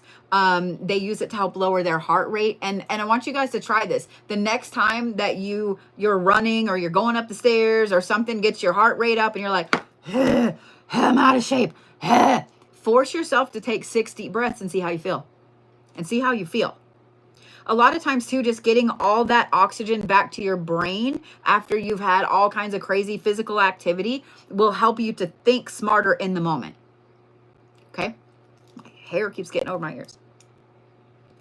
Not only that, but I would highly recommend looking into some of the different mudras that you can use, because some of them you can hold while you're doing other things. You also can hold them while you sleep. You know, it may take you 20 minutes to drift off. You're holding a mudra and eventually your hands just relax. That's cool. I also would recommend looking into sleeping positions. Everybody sleeps in different positions. I'm a side sleeper. I've always been a side sleeper, but I have started to train myself to sleep on my back a lot more, and I get much better sleep, especially if I'm stressed. So look at sleeping positions and start training your body to do something different, if that makes sense. Part of the reason that I'm saying those things is because of this defense card here. Is because of the defense card here. You guys don't realize how much just your breath will help to defend off sickness, anxiety, stress, heart issues, all those things. It's not going to fix it. So don't think I'm saying that just breathe and it'll fix it. That's not what I'm saying. There are techniques that go into breathing, okay? But that's a major defense and will help you be successful. Also, having all of that knowledge will help you later as well. One of the worst things that I ever went through, and here's what's really interesting, it wasn't emergency C-sections, it wasn't basic training, it wasn't breaking, getting hit in the jaw with a baseball bat. It wasn't any of these traumatic things. You know what it was? It was sitting in an emergency room knowing that I was possibly having a mini stroke because I had already had one, and knowing that the doctor was not going to help me. So what do? What would you do? I really, really credit that 6 deep breath technique and channeling energy with some mudras to calm down. I really, really credit that with saving me from having a second mini stroke. I am not going to lie. For those of you guys that don't know, because I say Phoenix was like, what? In 2021, I was in Oklahoma City at an event, and all of a sudden I got really sick. I got really shaky, and I was already having like some high blood pressure issues. And so I had the little wrist cuff with me, and my blood pressure shot up sky high. So the person that was there with me helping calls 911. They come rushing in. Well, during that moment, during the time when I'm in the bathroom trying not to like blow my soul out my ass, I'm in there trying to take as deep a breath as I can and focus. Okay. I probably looked stupid as shit, and that's fine. I also took a full aspirin, and thankfully I had nitro with me because I had heart problems at the time, so I had a nitro with me. They rushed me in, and of course they shoved me right into the thing. They were pulling my nose rings out and everything. And when the doctor came back in, the neurologist came in, they had a stroke team waiting on me. And so when the doctor came in, he said, what did you do before 911 got there, before, the firefighters, the paramedics got there? And I told him the breathing techniques. I told him the aspirin. I told him the mudras. And I said, and I took a nitro. And he said, you probably saved your own life. He said, you probably saved your own life. Because a lot of people, when they're having something like that, they panic. Because why is my blood pressure going up? Why is my heart rate going up? I'm going to pass out. Oh my God. Like, they panic. So not just the aspirin and the nitro, but the rest of it. He said, you probably saved your own life. He said, I can't say that you did or didn't have a mini stroke. He's like, but right now, what we're seeing on the scans, you're okay. You're okay. He's like, there's not a blood clot or anything like that. So that was like the 5th of December. I had several other episodes between then and Christmas. Like, talking about it makes my anxiety go up. I had several other episodes between then and Christmas. And so I, did the breathing techniques. I did the same thing. Well, on Christmas Eve, I got rushed to the emergency room. My son had to rush me to the emergency room because same thing. My blood pressure shot up, and this was back in Tulsa. And we went to the hospital where my heart doctor is and where my neurologist is, because I'm like, well, they're going to have my records, right? They'll see that I have heart problems. They'll see that the place I went, Oklahoma City, is affiliated with that place. They'll see all of that, right? Nope. Not only did they not listen to me, but the doctor in the ER treated me like I was some anxiety-ridden 6-year-old, patted me on the leg, and told me that I had anxiety and that I should consider therapy, but therapy is hard. And all I could do was blink. All I could do was blink.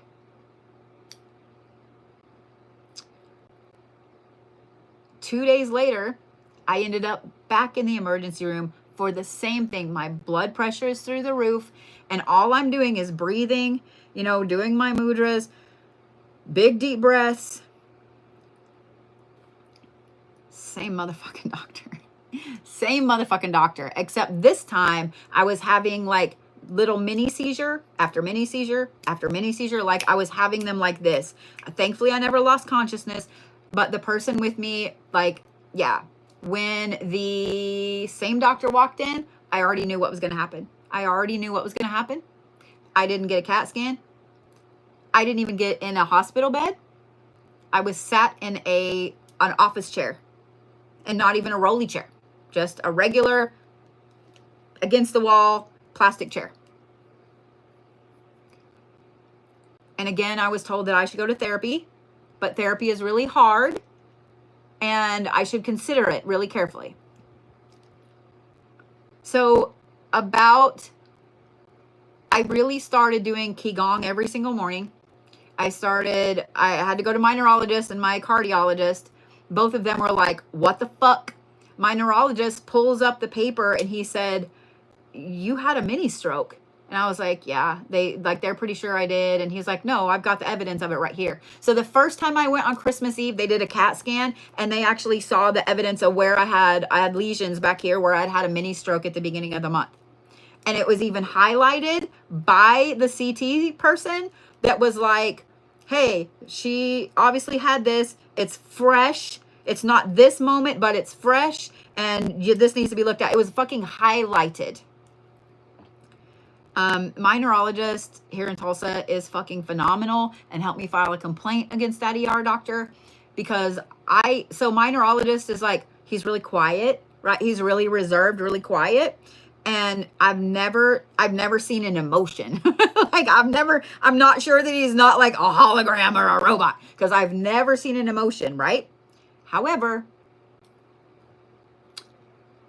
when he saw that, and then he saw that this was the same guy that had sent me home saying that I had anxiety, I watched his face turn almost as maroon as his shirt.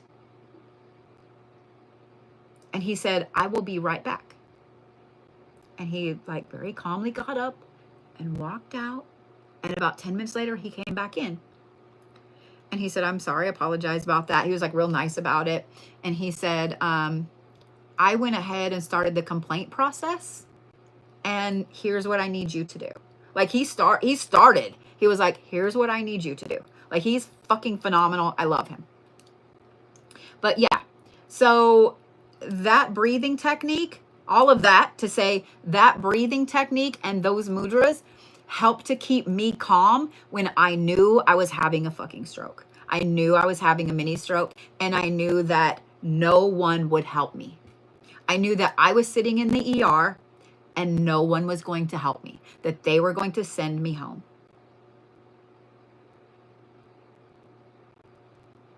So I've used it so much in the last 10 years. It is my absolute favorite thing that I have learned. There are times that, you know, maybe I'm out and about and I get frustrated. I get mad. When my car got vandalized, I can sit and take those deep breaths and, you know what I mean? 6 deep breaths, as deep in as you can take, and then push your diaphragm as much out as possible to the point that when you breathe in, you're like, because you have nothing. I promise you it will help. I promise. I promise. I wouldn't shit you. I promise. So learn those things, Gabby. Okay? Learn those things. They will help you have great success in this program. Are we ready for the top line? Don't y'all love how long these fucking reads are? Appearance. Let go. And grounding. You wanted to know what you could do to succeed in your physical and mental development.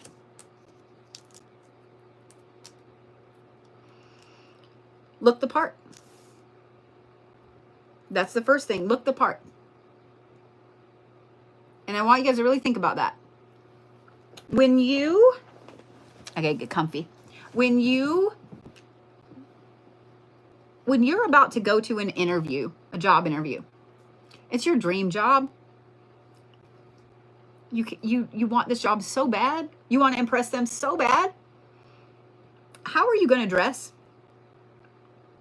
Are you going to go in like pajama pants and dirty sneakers? And no. Let's say you're applying for a job in an office, an editorial, in a big, huge publishing company. And you know that when you went in there to fill out that application, drop off your resume, everybody's in a suit. You're going to wear a suit to that interview, aren't you? You're going to have your hair all fixed gorgeous. You're going to have your makeup on point. You're going to have the power shoes on. Am I right? How you dress affects how you feel. If you're dressed comfy, you're comfy and relaxed, aren't you? Like right now, I got on kind of baggy jeans and a stretchy, comfy shirt. I'm comfortable. If I'm going to an event, let's say I'm going to a convention, I know I'm going to be speaking. I have a speaking engagement or workshop. I have 2 different pairs of jeans. That one I call my rocker jeans and the other I call my power pants. One of those bitches is going on my ass both days. I'm just saying. Because when I wear my rocker jeans, I have specific shirts to go with it. And I had somebody tell me that I look like I stepped out of an 80s video. Bet. You wear stuff that makes you feel like you need to feel in that moment. And if somebody says that you're overdressed or you're too bougie or whatever, fuck those people. I'm just saying, fuck those people. Appearance is everything. To yourself included. To yourself included. If you were to walk into a place, okay, let's just talk about this program, a physical toughness program. If you were to walk into a place and you were about to start this program and your first instructor came out And let's say this is a mental and physical toughness. Like this is to make you a tough ass bitch, right? And this motherfucker comes out in dirty ass sweatpants, gross tennis shoes, a stained up tank top, scruff, kind of flabby. Do you really expect that you're going to be mentally or physically tougher? No. Now, if dude comes out and he's like, big buff, you know, he's got the muscles and maybe not all the veiny things, but he's got on like nice clothes. He's got on a nice t-shirt. He's got on, you know, say y'all are fixing to go on a run. He's got on nice joggers. He's got on new tennis shoes that are for running. He looks the part. He walks in and you're a little terrified because you're like, this motherfucker gonna kill me today. But at the same time, you know that he's qualified to run that program. Am I right? First impressions are everything, including your first impression of yourself. So appearance is everything, Gabby. Appearance is everything. Perfect your braids. Perfect the French braid or a bun that ain't coming out. You see what I'm saying? Appearance is everything. And I know this sounds weird, especially with a physical, mental program like this. Plan your clothing out. Because when you feel put together, because you have your clothing planned out, when you feel powerful, because you know that you have on the right shoes, that you have, you know what I mean? That you have on all of these things, that you're ready for it, then you're ready for it. Am I right? The let go card is interesting. I don't know what preconceived notions you have about this, but thank you, KP. I don't know what preconceived notions you have about this. Let them go. Let them go. Go into this program with no preconceived notions and no expectations. No expectations. I know that you're going through this program like, man, I'm going to be more mentally sound and tough and handle everything. And, oh, I'm going to break boards in half. Whatever it is, don't. Don't go in like that. The same thing goes for classes. It goes for books. It goes for learning, anything. Don't go in with a preconceived notion. Don't go in to college. Oh, I'm going to be an engineer. You know, don't go in with that expectation.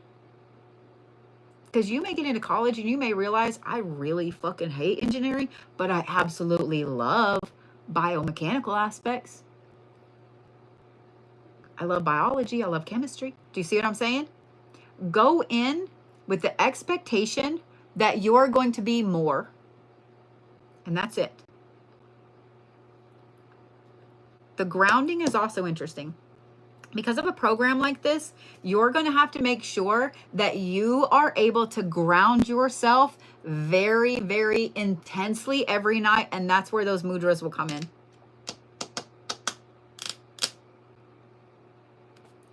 I hope that makes sense. I hope that makes sense. I know that was a crazy long time. I love that you said you work with Aphrodite as well. That will help you tremendously. It will help you tremendously. Oh, let me actually check you in. Quit telling me there's a technical issue. There's no technical issue.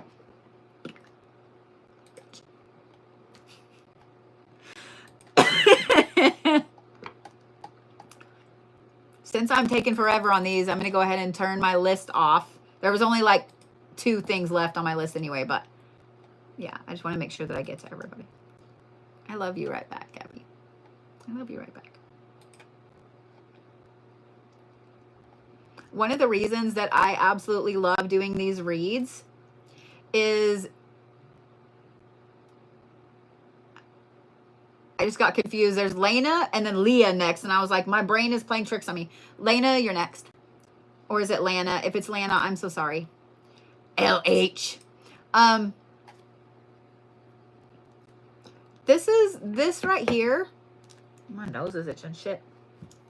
Somebody is talking about me. The reason I love doing these so much, they do wear me out, don't get me wrong, is because this is a moment where you guys don't realize how much your ripples touch other people. How many of you guys are sitting here? You're not getting anything this evening. You're just hanging out. But somebody's reading you needed to hear so fucking bad.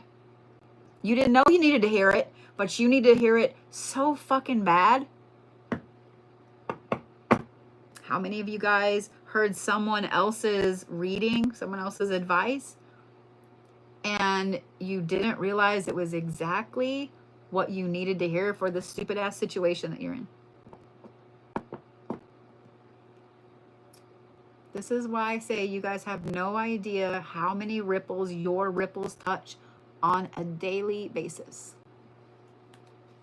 On a daily basis. Just saying. You have no idea. All right. Anything, love, finance, whatever guides me. You brave soul. No, I'm just kidding. All right. I have this lonely cracker over here.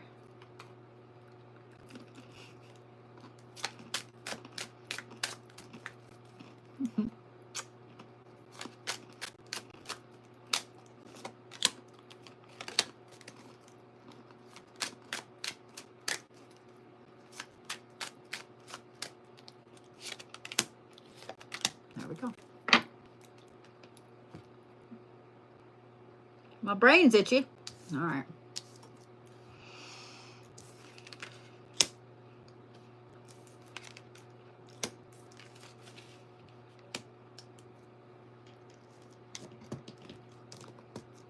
Really? Okay.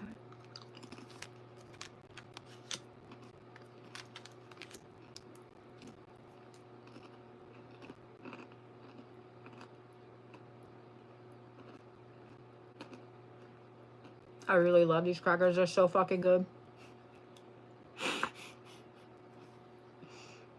They are, I'm not gonna lie.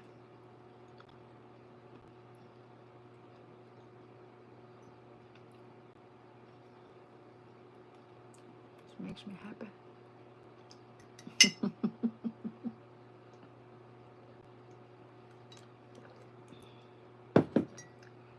Thank you, Miss Laura. I don't think I'm quite there yet. Unless something magical happened and I gained 300 followers. But we'll get there. We'll be there this weekend. I know it. These are like poppy seed and cracked pepper. And it's something I didn't know that I needed in my life.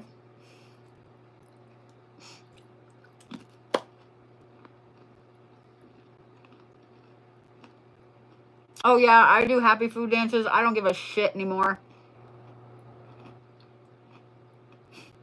I don't give a fuck. I don't. You know why?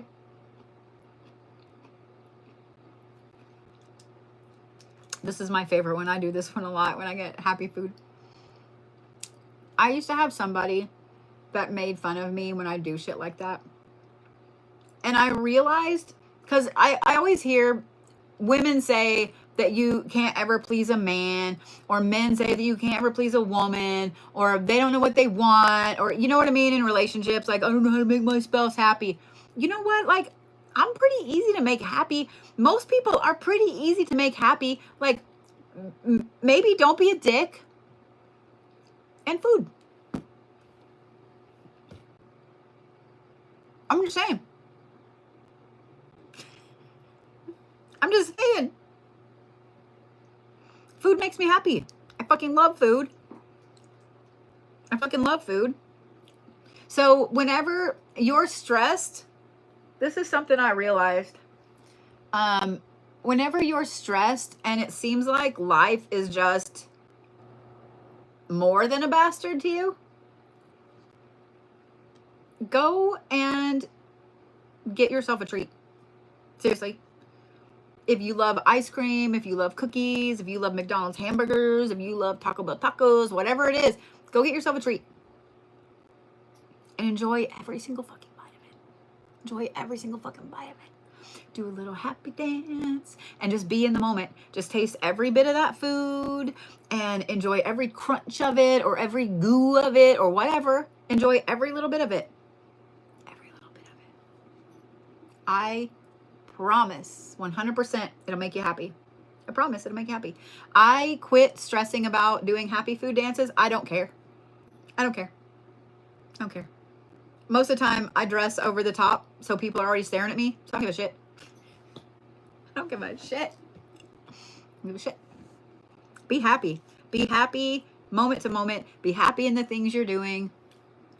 I'm just saying.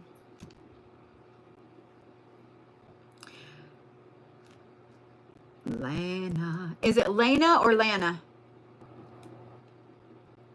Please tell me so I'm not saying it wrong over and over and over. So.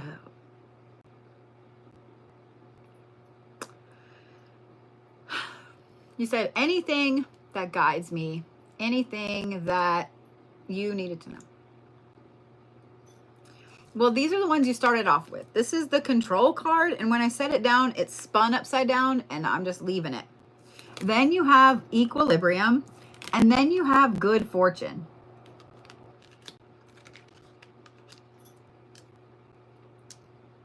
I guarantee you somebody needs to hear this. I guarantee you. I am a Capricorn.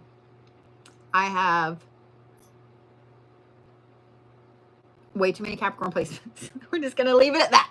We're just going to leave it at that. For the longest time throughout my life, I felt like I needed to control things. I needed to always know where people were. I needed to always know, like, down to the penny what was in the bank. I needed to always know how many cans of food I had. Like, I had to know everything, right? Like, I had to know everything. I had to be in control of everything. And then I lost my mom to an aneurysm. I almost lost my sister 2 months later to an aneurysm. I found out 2 months after that I was diabetic the hard way. I found out 2 months after that I had epilepsy. Like, all these things started happening that I had no control over. Not a single fucking thing. I couldn't control any of it. And I'm not going to lie, I went a little crazy. I went a little crazy because it was so many big, massive things at one time. And it was the universe showing me that the harder I tried to do this, the harder I tried to grab everything and control it, the more the universe was going to go, watch this.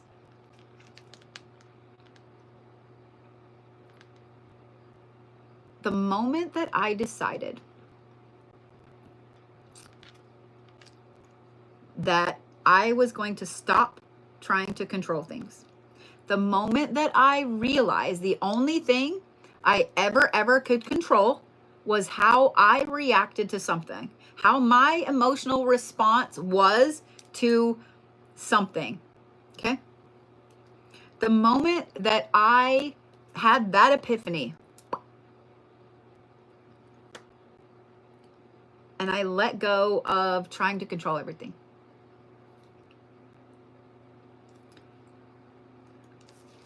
I 100% got my equilibrium back. 100%. Because when you try to control things too much, you're squeezing too hard, and eventually you feel like this all the time. You feel like you're walking sideways or upside down or whatever, because your equilibrium is so off because you've been trying to exert so much force to hold on to things when there wasn't anything to hold on to. So my first piece of advice is going to be let go of control. Just let go of the control. It's hard as fuck. But I'm going to tell you an easy way to do it. Are you ready? You ready? Every single one of you guys know what the word faith means, right? You know what the word faith means? Faith means having the belief that things will be okay, even if you don't have the proof that things will be okay. It's a basic rundown, right? It doesn't matter if you believe in the Bible, if you're pagan, if you worship deities, if you are a scientist, it doesn't matter. I decided that I was going to put my faith in the universe. I was going to put my faith in the universe. And if the universe really, really wanted me to buy that car, have that job, wake up at 8 a.m., then I would. If I really, really, thank you, V, how are you? If I was having a real bad week and it's like every time I turned around, some other fucking bill was coming out and I'm like, oh, like rent's coming up. Like, oh God. And the way too many Capricorn placements in me were like, clamp down. And I decided, you know what? The universe will make sure I'm okay.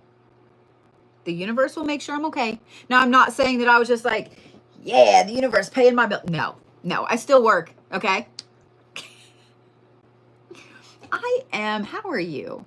Let me see if that'll let me. There we go.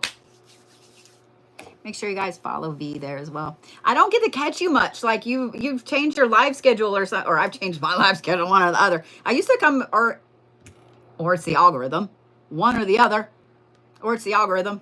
Because I used to see you all the time, like on my For You page, and then suddenly, like, everybody was gone, and now I'm starting to see you again. So I love that you came in. Thank you. Yeah, I used to, like, it was so weird. It was so weird. Like, all my favorite peoples were, like, non-existent. We're non-existent. So make sure that you follow. Make sure you follow her.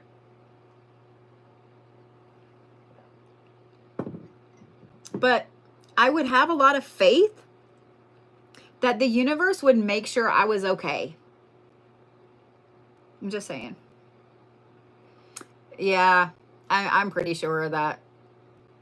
It's weird too. I don't know if you've noticed, because I know you have a larger following like I do. I don't know if you've noticed on your For You page, like the people that you follow. Hang on, Lana, and we'll get back to this. It's so weird. I've noticed like two big shifts. Like after TikTok went down and came back up, like it was like everything was reset, which was great in a way because people that I hadn't seen in forever and new people, I was like, woohoo! But I swear, I want to say it's been about 3 weeks.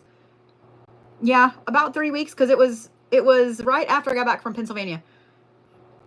I noticed the shift again. And suddenly, like you and Tyel and like all these other people that I used to see all the time suddenly are like, boop, back on my feed. So I don't know what happened and why there was another big shift, but there was. I feel like I'm yelling. But it was weird. It was weird. So I'm a little nervous about this weekend. I'm trying not to be nervous because I don't want the algorithm to fucking change again and me lose all my people. Girl, the timeline has shifted so much. I feel like at this point, we all just need like a cool little patch that says we're like, you know, interdimensional time travelers at this point, because thank you for that. Yeah, I'm the damn timeline shifts so much. I quit even attempting to get my feet under me. I'm just like, whatever, this is what we're doing now. Thank you, Julia. Thank you, Ren. Yeah, it's insane how much things shift. I just quit even. I get my news from TikTok. Isn't that bad? Yeah, just going with the flow and expecting the best. Yeah, I'm just like, you know what, whatever. Whatever, this is what we're doing now. It's never been this way, but this is what we're doing now. Thank you, July girl. I am not hurting as bad tonight, Julia. Let me knock on wood. Thank you for that. Yeah, I've still got a little pain right here. But if y'all, I should have taken a picture last night. I'm not gonna lie, I should have. I ordered a sling. You know the ones that are supposed to like snatch your face up. They're also for TMJ, and so I ordered a sling, and I was like this, and it smushed my face like that. It was funny, and then I had a heating pad over it, and the heating pad comes up like this, so I'm like full on Darth Vader, like with my face like this, and I'm trying to watch TV. I gave up trying to play on my phone. I gave up trying to watch TikTok. I was just watching TV, listening. I looked ridiculous. But I feel so much better today. I do. Like it, I will do it again tonight. Don't think I ain't gonna. I just ordered one of the I also ordered the mouth guards. Thank you. I also ordered the mouth guards. But yeah, I just ordered literally a $10 thing. It was a little hard to get on. You got to put the ears on and then strap it all, and your whole face goes like that. But I noticed the night before all this came in, I love you right back. I noticed that I usually sleep on my left side. So obviously that's going to give pressure to my jaw that way. Well, I noticed I woke up on my right side and I was like this.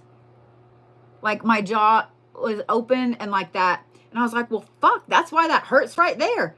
And that's never been a thing. So I really think that when we were in Pennsylvania and I got so cold, that I think that's what exacerbated this. Plus I got that sinus infection. And then, you guys know when you get really cold and you're like chattering and you're holding your jaw together, I think that's what did it. I think that's what did it. So I've got to remold my thingies tonight. They really helped tremendously. But that fucking sling was great. It was great. So if you guys have jaw issues, if you have TMJ or anything like that, or you're having a flare up, $10 on Amazon. $10 on Amazon. Do get the black one though. The pink one is pretty. But if you're like me and you're going to try to drink with it on, you're going to stain it. Just saying. I've never ground my teeth in my sleep, Gigi, but I think that I clench. I travel a lot in my sleep. And so there are a lot of times I wake myself up talking. So there's that. But yeah, $10. It was 100% worth it. 100% worth it. So yeah, I didn't wear both the top and the bottom thingies. I just one. But what is TMJ? I cannot pronounce it, but it's a nerve. I'll just use one side. It's a nerve that runs here. And it basically causes your jaw to be out of alignment. So it can cause you to grind your teeth. It can cause you to clench. But when your jaw gets out of alignment, it can cause like rotating pain. So like, here's what's happened with me. Back here in this hinge, not in the hinge, but where your jaw moves, there's no tooth there. There's not like wisdom teeth don't even grow. Well, I hope y'all don't have wisdom teeth that grow back there, but it was like having an abscess tooth where no tooth ever existed. And then, I seriously almost was arguing with people because I could have sworn that all of these teeth were abscessed, but it was like this, and it would move, and then it would be here, and then it would be up like this, and then it would be in my hinge. It was insanely painful. I have been miserable for like 3 fucking weeks because I also had a sinus infection on top of it. But that fucking sling, I cannot sing the praises of that weird looking fucking thing enough. If I had known $10 would have gotten me a full night's sleep, I would have done it when I was in Pennsylvania. I'm serious. Yeah, somebody mentioned that it can also cause lockjaw. TMJ can cause lockjaw. It can also cause your jaw to lock open. Lockjaw is not just shut. It can cause it to lock open. I've had that happen in the past. That's a scary feeling. If you've never had your jaw lock in position, it's scary because suddenly you can't control a part of your body. That it's scary. It's scary. I'm not going to lie. It's scary. It's scary. So yeah, that fucking sling was $10 and it was worth every little Abraham Lincoln that I spent. It was worth every penny. And it actually was really comfortable. I was surprised. It was really comfortable. So yeah, if you have any kind of jaw issues, and I did notice this too, because I think I'm just clenching, and I don't know if I'm clenching because my jaw is falling open at night. I don't think I clenched last night. I really don't. But that was, you can tighten it really fucking tight. I would, one of you guys that know you grind in your sleep, I would be curious if that holding your mouth in place would keep you from grinding. I'm really curious. Yes. Yeah, Julia. Yeah. So I don't know if whenever I get my teeth fixed and stuff, if it will help. I've had a couple people now tell me that when they got implants, it realigned their bite. So I don't know. Because like fracturing these hinges is a very, very, it's a very traumatic thing for that bone. Like they warned me, you know, no matter if I got my jaw wired shut or didn't, I was probably going to get TMJ when I got older. So yeah, that by far was one of the most painful flare-ups I've had. So yeah, I will 100% sleep like this, all smushy face again tonight. 100%. I don't care. I'm going to do it. I don't care. So yeah. All right. Let me read for Lana. Thank you, Z. Thank you. All right. So we talked about this. We talked about giving up control. We talked about equilibrium and fortune, good fortune, and so on. When you give up control and you're... Thank you. Thank you, Z. Whenever you give up control and you're able to get your equilibrium back, that's when this happens. So like I was saying, if you just let the universe know, like, hey, I know you got me. I'm going to just have some faith that I'm going to keep working and I'm going to keep plugging away and I'm going to keep doing what I'm supposed to do. Once I finally, and this is me personally, but once I finally realized that I just needed to have faith in myself and I needed to just have faith in the universe, I've never had a problem since then. Ever.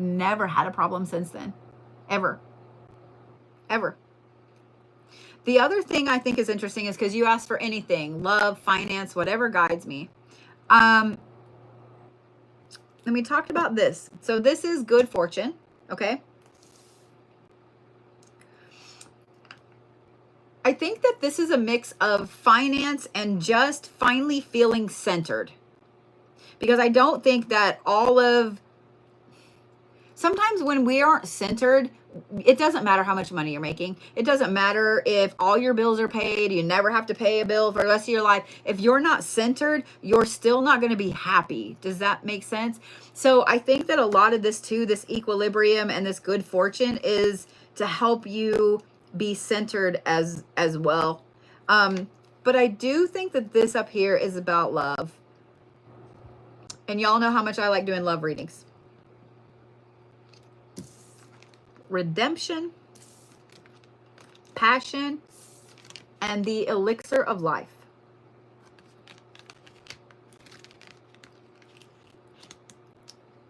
Now, I don't think, oh, there's going to be a tall, dark, handsome stranger that comes in and reignites your passion and gives you redemption. Like, no. What I think is that this right here is my mom, Bridget. She is a bad ass of all the badasses. Like, She is an insanely badass deity. I think that with you, before any kind of love comes in, there is some type of redemption that needs to happen with you first. Does that make sense? When we lose a relationship, when we break up with somebody, when we get divorced, whatever, it's loss, right? It's something that you put time and effort and passion and love and energy and kindness, and you bit your tongue, and you know what I mean? You put all of this stuff, this investment into this relationship. So it doesn't matter who called it quits, it's still a failure and you perceive it as such. So when you have this perceived failure, you have to have a hardcore talk with yourself. No breakup or divorce is ever one-sided. There's always two sides to a story. You're going to meet somebody and they're going to be like, oh, my ex-wife was such a bitch and she ran through my savings and she cheated and blah, blah, blah, blah, blah, blah, blah, right? And so that's the first story you hear. So you think, oh, that ex-wife is a piece of shit, right? Well, then maybe years down the road, you meet the ex-wife. Or maybe it's next week. I don't know. You meet the ex-wife. And she's absolutely nothing like you thought. Now, I'm not saying people don't change, because they can. But maybe eventually the two of you become friends and you just ask like, hey, well, you know, they said that this and this and this happened. And the ex-wife is like, we had a shared bank account. And when we split, we both went to the bank, and my paycheck I pulled out and their paycheck they pulled out, and we both started separate accounts. Okay. Well, they said you cheated on them all the time. I worked 2 jobs. I didn't have time to cheat. You know what I mean? Could I have been there more? Yes. But our relationship was falling apart, and I felt like there is nothing that I could have done to save it. Should I have tried harder? Yes. Do you see what I'm saying? One narrative is one way, the other narrative is the other way. There's always 2 sides to a story. If you hold all of the blame, or if you're assigning all of the blame, and that's usually what we do, we assign all of the blame to someone else and we don't look at our part in it, or we take all of the blame, I must be a terrible person, and we don't look at their part in it. It doesn't matter if they never ever remembered your birthday or your anniversary or holidays. It doesn't matter if they ignored your texts for days. It doesn't matter if they were constantly lying to you. If you took all of the burden of that relationship on, you need redemption whichever way that goes. You have to look at what your part was in that relationship. These are the things I know I did wrong. These are the things I could have done better. And these are the things I know I did right that weren't appreciated. And these are the things that I did right that were appreciated. Does that make sense? You really have to look at every aspect of it and be open-minded. And it's hard when you're hurt. It's really hard when you're hurt. It's easy to flip back and forth from, oh, I'm so stupid and I'm terrible and they're a piece of shit. Like, it's easy to flip back and forth, but the truth is somewhere in the middle. Do you see what I'm saying? Lana, you need this redemption, and I'm going to advise to do some, you can go online and look at beginner shadow work, and it's really easy, super easy to find some prompts that can just get you started on it. Like, you don't even have to, you don't even have to have a notebook. Like, just looking at one of them and having a prompt that helps you start to work through some of that can get you this redemption that you need. Because this redemption is what's going to bring in passion to actually date again, to actually talk to someone else again. When I was younger, I feel like somebody needs to hear this. When I was younger, I felt like I always needed to be in a relationship or be talking to somebody or dating somebody, or you know what I mean? Like, because when you're younger, especially before dating apps and shit. Like, we went to the club, we went cruising, we went to party. You know what I mean? Like, we were always out doing something. So you're always checking everybody else out, right? As I've gotten older, however, I was married for 15 years. And when I walked away from that relationship, I started dating. And that I really quickly learned I didn't need to do. And it took me a year before I finally was like, okay, I think that now I put myself in therapy for a year. I worked through a bunch of stuff. I worked 3 jobs just to, you know, make ends meet and so on. And I made myself be single for a while before I ever decided to get in a relationship. And I was in that relationship for like a year and a half. And when that ended, same thing. I actually made myself be single for 2.5 years. 2.5 years. I went out on a date here and there, you know, dinner or whatever, but nothing serious. And then I was in a relationship, and I was in that relationship for about a year. And I've been single for about a year. I'm just now like, maybe. But I have learned that the elixir of life, that the thing that can make you be a better person in a relationship is to know who you are.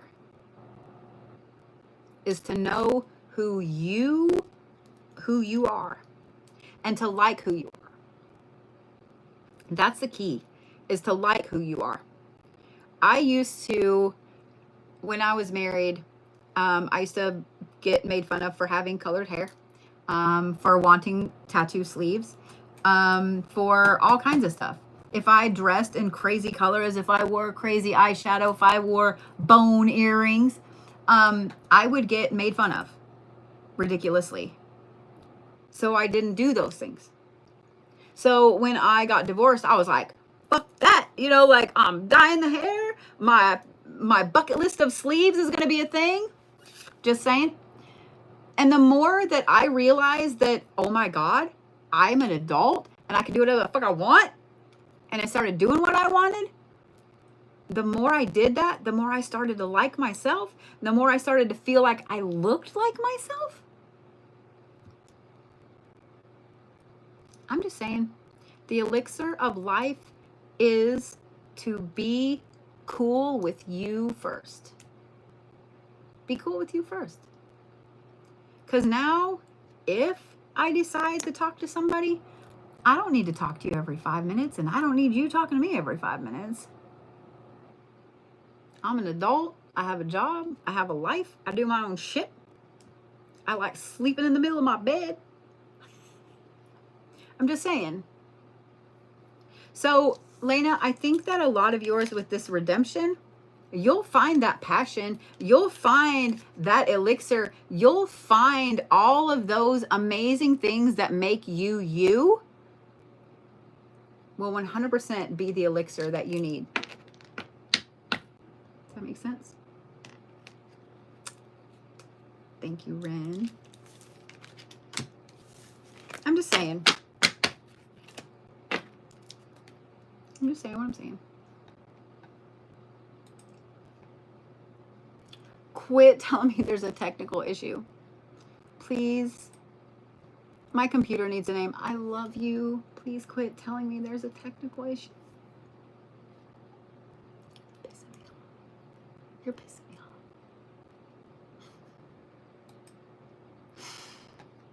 off. All right, Leah. You ready? Work life trajectory.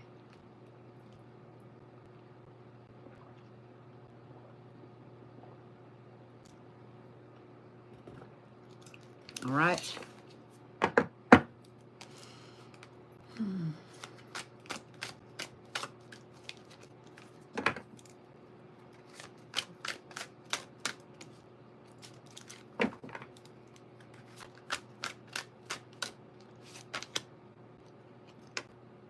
Now I have a dilemma because I was only going to draw one, but those two both came out. This one came out first, and then this one came out. So, you know what? It is what it is. It is what it is.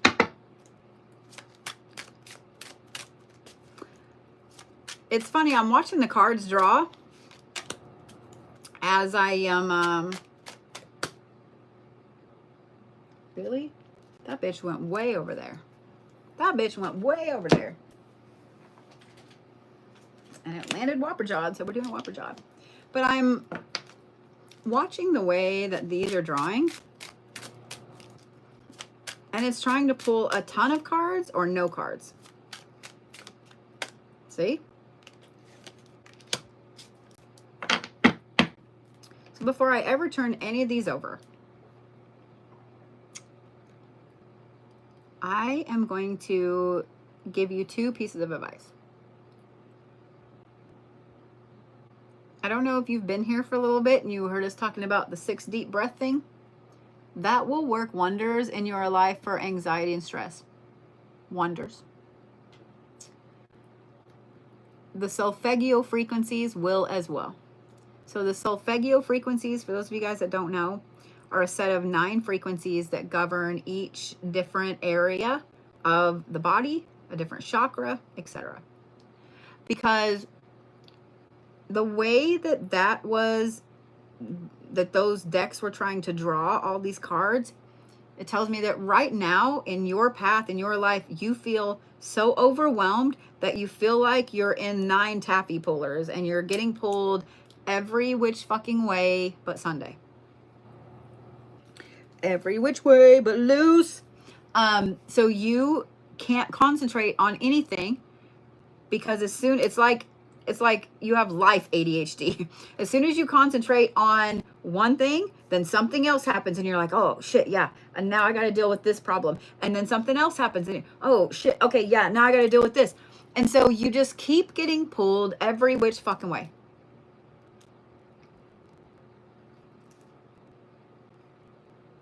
When that starts to happen, stop and take those deep breaths, okay? Every time I say take a deep breath, my brain's like, breathe. Take that deep breath. Take those deep breaths. The next thing I'd recommend, this will help you too. Whatever it is that popped up, let's say you're doing this right here and this popped up. First thing, is it an emergency? Is it a live or pass emergency? If the answer is no, set a timer for 20 minutes, continue to do this for 20 minutes, and then deal with it. Okay? Because if this is something big, drama filled, whatever, somebody texts you and instantly you're like, that motherfucker, or you're upset, continue to do this thing for 20 minutes to give you time to wrap your head around your response to whatever this is up here. I promise those 2 things will help. I promise those 2 things will help. Okay? So let's look at this. Protection, union, and then this card fell out over there, Whopper Jawed, and that's financial security. So you have protection, union, and then this is the one that flung out, and it flung out kind of like this, Whopper Jawed. And that, to me, this is going this way. Okay? So,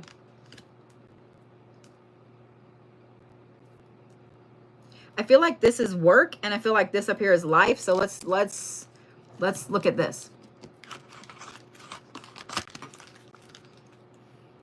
Compliance. No, curiosity. I'm so sorry. That's Pandora.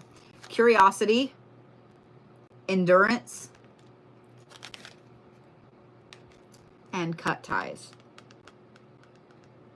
Okay.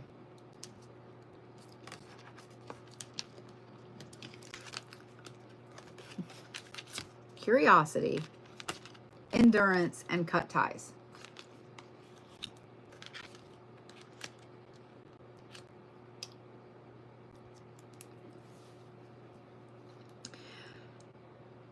My first piece of advice is going to be, and I'm sure some of you guys have heard this, don't shit where you eat.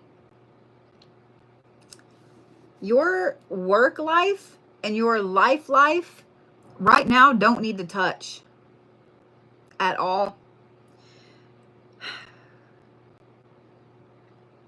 your work life is on a solid trajectory, and I'm going to tell you why I think that. You have the protection card, you have Hecate, then you have the union card, and then you have financial security, and that, like I said, it's Whopper Jod, but it's moving up. There are shifts and movements being made. I feel like I need to like sit like this and have a tough talk with you. I don't know why. Why do I gotta have a tough talk with you?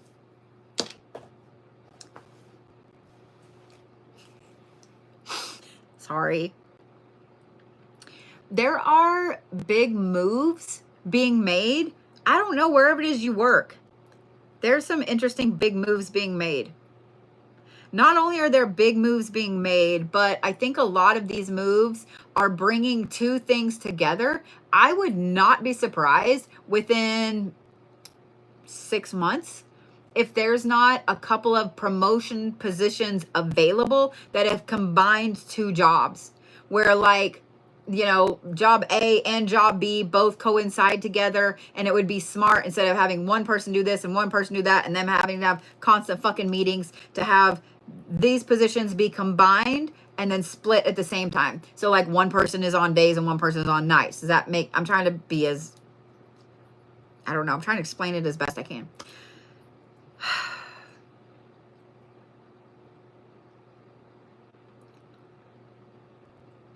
Continue to bust ass how you've been busting ass. Continue to work really hard. Continue to put your goals down. Continue to like keep your nose to the grindstone, keep your nose down, because I feel like the protection aspect that keeps popping up. Like it keeps catching my eye. Don't get involved in work drama. Don't get involved in anybody's life drama, and don't let them get involved in yours. You work for a non-profit. Gotcha. I'm just going to say, you're protected in what you're doing right now. Don't get involved in anybody else's shit. Don't get involved in anybody else's shit, because whatever this union is allowing two things to come together so you can have this financial security. Now, when a card comes out whopper jawed like this, I look at how it fell. And so it fell, since it fell like this tells me that it's going this way. If it was sideways, I'd say this is kind of in a holding pattern. If it was like this, I would say that it's going like that, but it's not. It's like this, which tells me that it's turning upwards. So whatever this union is, whatever this is that you're working for, that you've been like really working hard on, don't stop. Don't stop. You are on the right trajectory, where you're supposed to go and where you're supposed to be, and you're really protected with it as well. Just make sure, remember, bitches be bitches. They will steal the credit. They will steal your ideas, all of those things, okay? So they don't need to know shit about jack, about fuck, okay? They don't need to know nothing. Nothing. Bitches don't know nothing. But at the same time, keep doing what you're doing. Keep your nose down, keep your nose to the grindstone, and keep your work ethic high. Okay? Keep your work ethic high, because you are on the right trajectory, in my opinion, with what you're doing career-wise, work-wise. Okay? But now we're going to talk about life-wise, and this is also partially why I said nobody needs to know shit about shit. Curiosity, endurance, and cut ties. Let me go ahead and pause here. So, if you guys are new to watching me, there are only a few rules that we have. Okay? There are only a few rules that we have.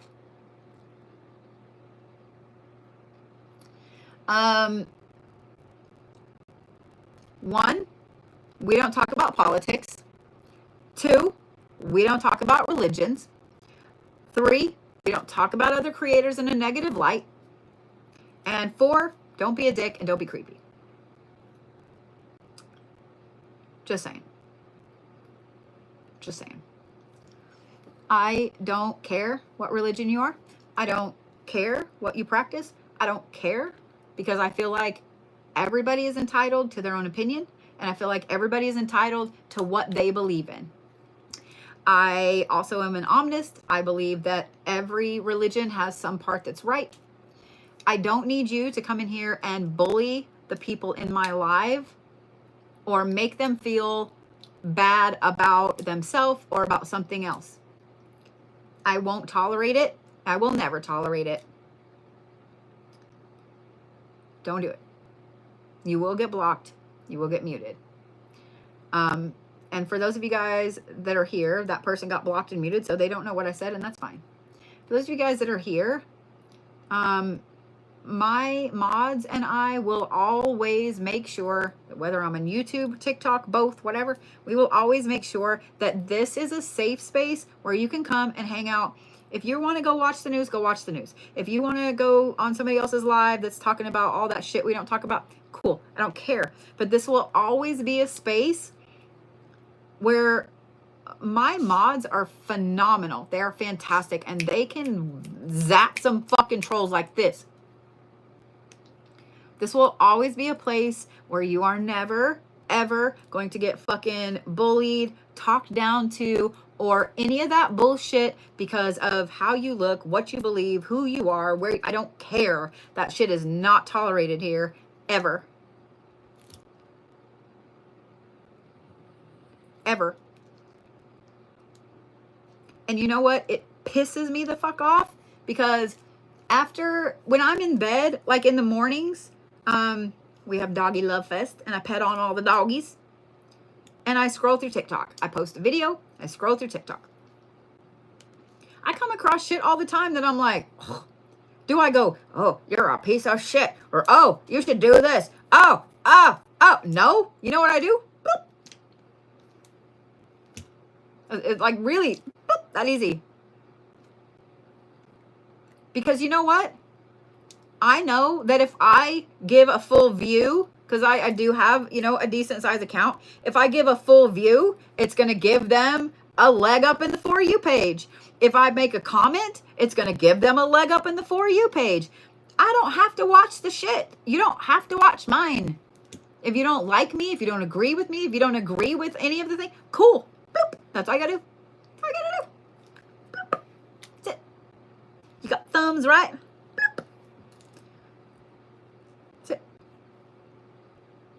I don't go into other people's lives and say,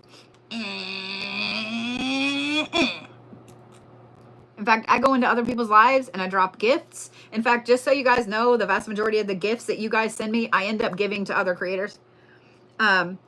Usually smaller creators. I'll scroll through lives, and if I see a creator that's just starting out, if I see a creator that, they don't have a crazy amount of followers, they're just now going live or whatever, they only have a few people in the room, I'll sit in there and I'll be like, tap, tap, tap, tap, tap, tap, tap, tap, tap, tap, tap, tap, until my thumb's like, bitch, no more tapping. And then I'll tap, tap, tap, tap, tap again.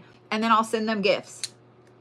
Because I remember when I was starting out and how big of a deal it was, the first Galaxy I ever got. Oh my God, I almost shit myself.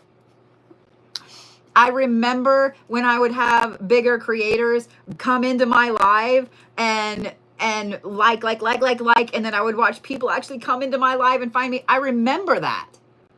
And I love doing that. So I do it at least 4 or 5 times a week. I'm not going to lie. So the vast majority of the gifts that you guys send me on TikTok go to smaller creators. Like, they go to smaller creators. Am I saying that I couldn't use that money? No. But I also remember that there were a lot of people that tried to discourage me when I got on TikTok. And the larger my account gets over there, the more hate I get, the more hate mail I get, the more threats I get, the more scams I get, like all that shit. Like, I get people trying to scam me all the time. And I know that it happens to everybody, not just bigger creators. I know that it happens to the little creators worse. And when I was a smaller creator, some of the things that were said to me in 2020 and 2021 were fucking horrendous. Some of the things that were DM'd to me were absolutely abusive. I I remember that, and I know that smaller creators deal with that. And so if I can do anything to encourage them, if I can do anything to encourage them to be who they want to be, then that's what I'm going to do. And that's what I'm going to do. Just saying. Just saying. So, all right. Yeah. So let's talk about this. Curiosity, endurance, and cut ties.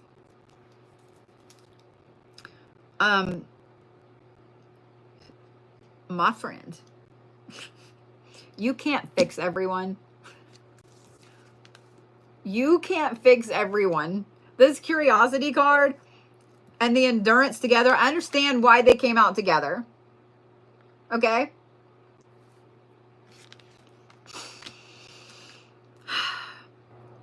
I also want you to notice this, okay? All right? Pandora, look how pretty she is. And then look at this one. This is the lady that the Banshee is modeled off of. This is the queen of the Banshees in her veil. Look at happy, Banshee. Happy, Banshee. Not that Banshees aren't happy. Banshee pride. That was funny. Come on, giggle. Okay. You can't fix everyone. You are wearing yourself out. You are wearing yourself silly by trying to fix everyone you come across.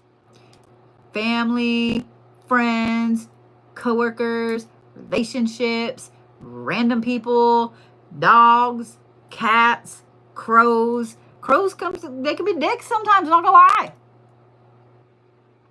But they're funny and they're cute, so we forgive them, right? But I'm just saying, you can't fix people. You can't.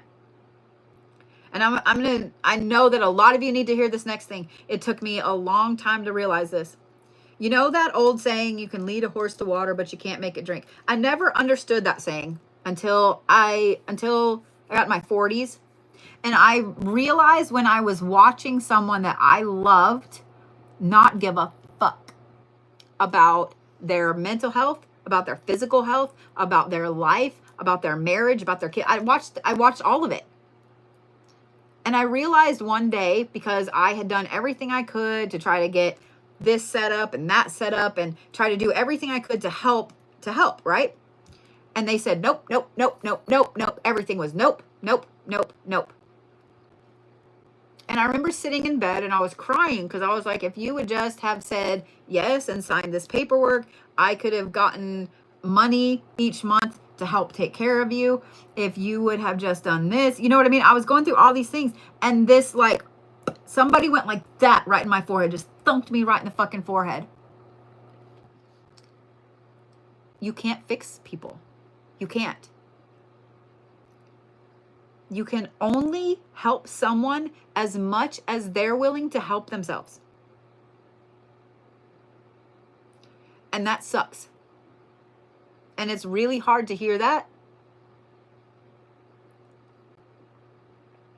If you have talked to someone, let's just talk about somebody that's full in the grips of addiction.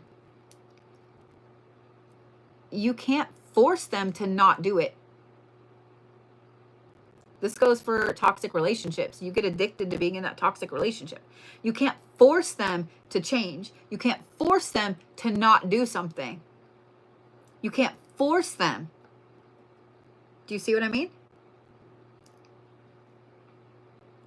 You can only help them as far as they're willing to help themselves. Now, if they come to you and they say, I am ready to change. I need to change. I need help. Help them. Absolutely. But if they're not ready to change, you're not going to change them. You're not. So what sucks is, for people that are very empathic, you want to help everybody because you feel bad. You can feel that person's sadness and that person's anger and that person's hurt and that person's loneliness. You can feel it. And you're like, man, I can be your friend, and then you won't be lonely. And then you realize why they're fucking lonely. Because they're a dick. They're an abusive asshole.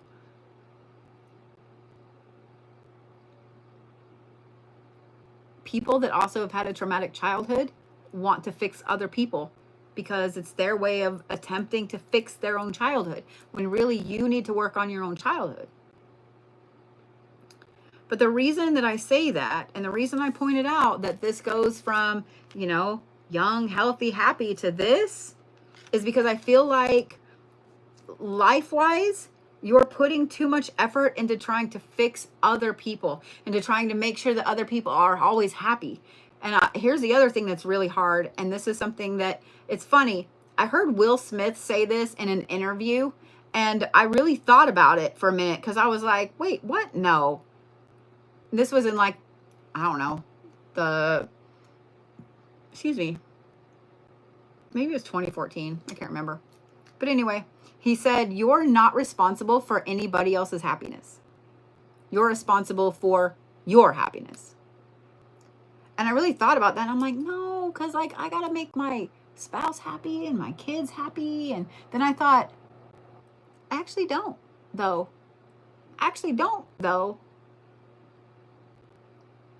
I don't have to be some all encompassing entertainer to make my kids happy 24 hours a day. Like, there's no way. Besides, if I'm in a shit mood, everybody else in my house is in a shit mood. If I feel bad and I'm cranky, because I'm not a good sick person, I'm cranky, then everybody else stays away from me, and they're, you know. So do you see what I'm saying? You're not responsible for anybody else's happiness, and they're not responsible for yours. You are. All that to say this. You need to cut ties with these people that are draining your ever-loving life force. You're going to have to. Because if you don't, they're going to continue to drain you to the point that it's going to start affecting this very, very deeply. And I know that this work aspect and the financial security is very important to you, because that's the part that came up first. So you have got to make sure that you are focusing on you and on making sure that you are okay. And if you're too busy trying to fix other people, you can't do that. You can only help someone as much as they're willing to help themselves, and know that you are not responsible for their happiness. Don't hate me. Don't hate me for that.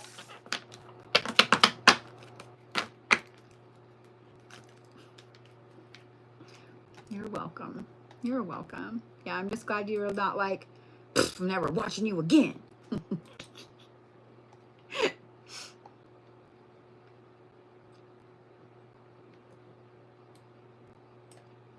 All right, let's see here. Sabrina, Tammie, Lauren, Katrina, Renee, Ella, Kelly, Joe, Sammy, Aaron. Okay.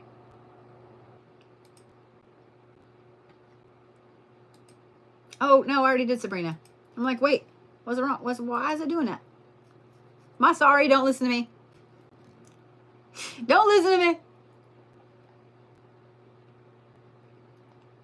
All right, there we go. Tammie Wheeler is next. Yeah, don't listen to me. I don't know nothing about nothing.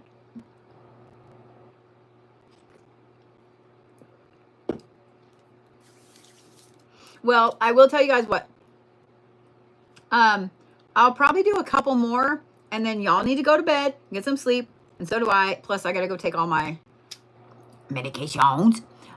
So I'll probably just pop on tomorrow and finish these, and then that way you guys can watch them on YouTube, because I know a lot of you guys are in different time zones. It's after 10 where I'm at, so I know if you're in Eastern time zone, it's 11, and I know everybody does the worky work thing. So yeah. Plus, I've really been enjoying getting on during the day. I don't really get on during the day very much. And I've actually been, you know what? I need to give YouTube a shout out. I've actually been so impressed with YouTube. It's been so sweet. I have had better viewers than I expected more viewers than I expected. And being on YouTube during the day is a whole different monster than being on YouTube at night. It's interesting. It's interesting. It's 4:19 in the morning. Girl. Girl.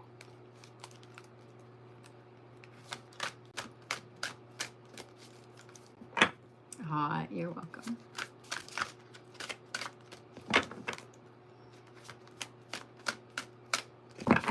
All right, Tammie. Tammie W.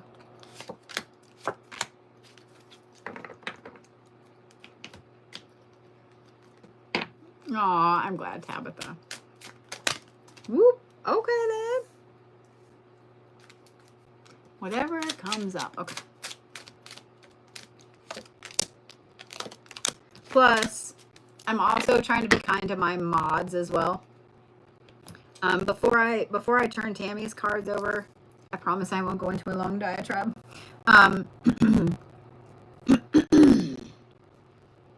No, I'm just kidding. I'm just kidding. Several of my mods are getting over the same sick shit that I had, even though we didn't see each other. And I just want to say this.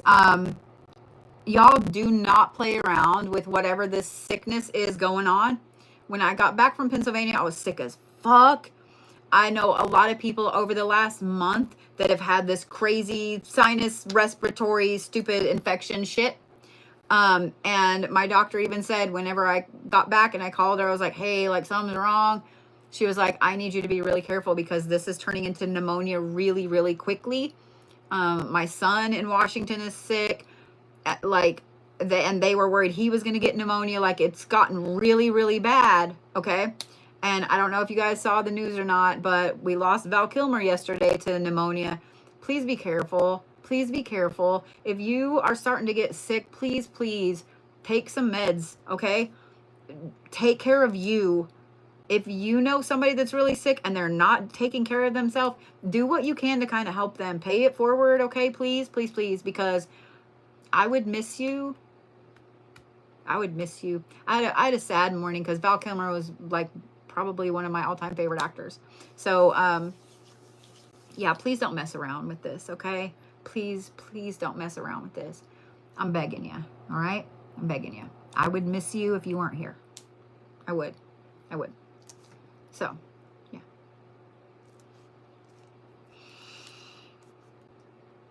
So, I'm also trying to be nice to my mods. You know what I mean? The pneumonia is bad this last 4 months. I got it in October. Oh my gosh. Well, I'm glad you're okay. I'm glad you're okay. Yeah, respiratory shit scares me. It really does. I had asthma as a kid. I had childhood asthma. Both my kids had childhood asthma. It's fucking scary. It's absolutely fucking scary. Absolutely scary. So I want to make sure that my mods can get some sleep too and stuff like that. So yeah. Oh my God. Whooping cough and 2 broken ribs. I'm so sorry. I am so sorry. So, all right. Tammie. Tammie. Ready, Tammie? Sorry.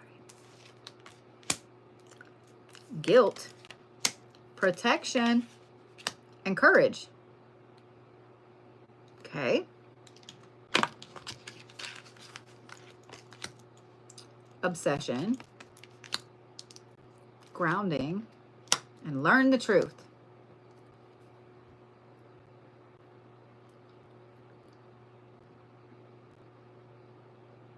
Tell me what you got going on. I want to talk about this top line first because I feel like it's like we need to talk about this now.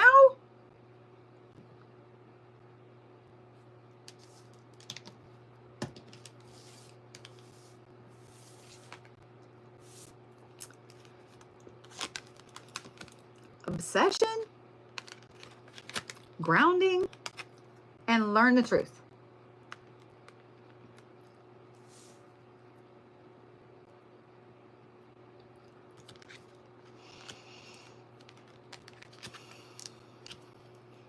You didn't see that.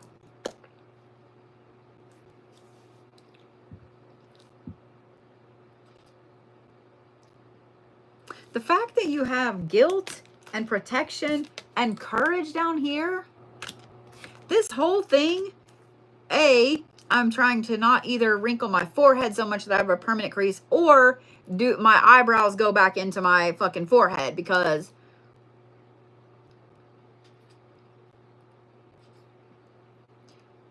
the overall feel of this is that you have somebody that is 100% obsessed with you, and they are doing everything they can to twist and turn and pull you to believing them over everyone else. Like, my nose is itching. 100% a fucking abusive relationship, a toxic relationship. I don't like the obsession card at all. Especially with these down here. Here's what I'm going to say. We're going to talk about this top line first. Obsession, grounding, and learn the truth.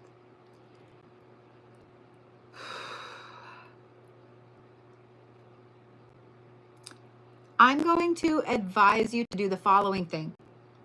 If you don't know immediately who this is, when I'm like, you have somebody that's manipulating you, here's how you find out. Start kind of pulling back from everybody. Just pull back from everybody. Don't text them and say, hey, I'm just kind of pulling back from everybody for a little bit. Hey, I just don't feel really good. Don't do that. Just pull back. Just pull back. And see who it is that reaches out like, hey, I haven't heard from you in a couple of days. You okay? And when you're like, oh, yeah, I've just been busy. I'm so sorry. You know, and really just be nice about it. Like, I've just been busy. I'm so sorry. And watch how they react. If they're like, oh, okay, as long as you're good, I just wanted to check on you, you can stay. Well, I had all of this and this and this, and you didn't say nothing, and, you know, blah, blah, blah, blah, blah. That's not, you know, if they flip out, red flag. Red flag. I think that by you kind of pulling back a little bit, Tammie, I think that you're going to find out really quickly who it is that has this big issue. And when you pull back, I want you to work on really hyper grounding yourself, almost like over grounding yourself. Because I don't feel like you've been fully grounded lately. I don't feel like, it's almost like you've been grounding, but there's still been like a little air between your feet and the ground. Does that make sense? When you get, here's one of the good things about being over grounded and being stuck in a rut. You can see everybody else's feet. Think about that. You can see everybody else at ground level. If you overground yourself for a couple of days while you pull back, you'll start to see everybody else's shit, just neon signs blaring away. And you're then going to see who it is that has this really unhealthy obsession, who it is that's been twisting and turning and pulling, and who it is that's been taking full advantage of you as far as with whatever this is. The Learn the Truth card is really interesting because when you pull back and you super ground yourself, you're going to see everything at ground level. And you're going to see who is actually really here and who isn't. And then B, when you kind of pull away from everybody, like I said, some people are going to have a very unrealistic response.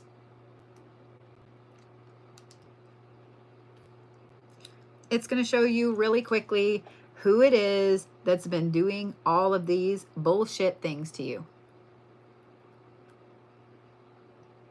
The reason I said I don't really like some of this is because the guilt card right here too. When the guilt card turned over, and then protection and courage, I have a feeling whoever this is has been making you feel guilty about not going overboard when you're already going above and beyond. You're already doing literally everything for them, but you're not wiping their ass. You better come wipe my ass. Like, it's actually making me kind of angry. I'm not going to lie. I'm actually getting a little angry at this whole situation. They're making you feel guilty because you're not doing enough when you're doing everything.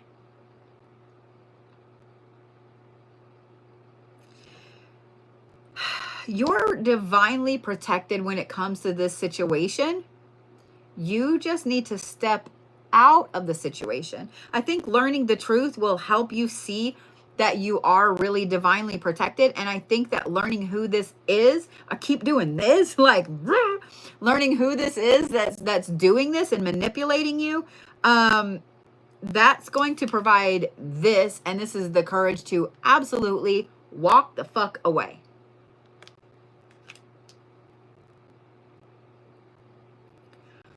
When you see who this is, when you realize that all they've been doing is manipulating you, that all they've been doing is causing nothing but problems and getting you to do an overwhelming amount of shit that you can't even do for yourself because you're dealing with their bullshit, it's going to make you angry, and I want you to use that anger. Now, I want to say this because I feel like you need to hear it, and I feel like other people need to hear it.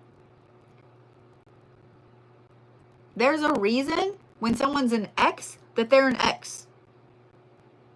I'm not saying that this is an ex or that you took somebody back.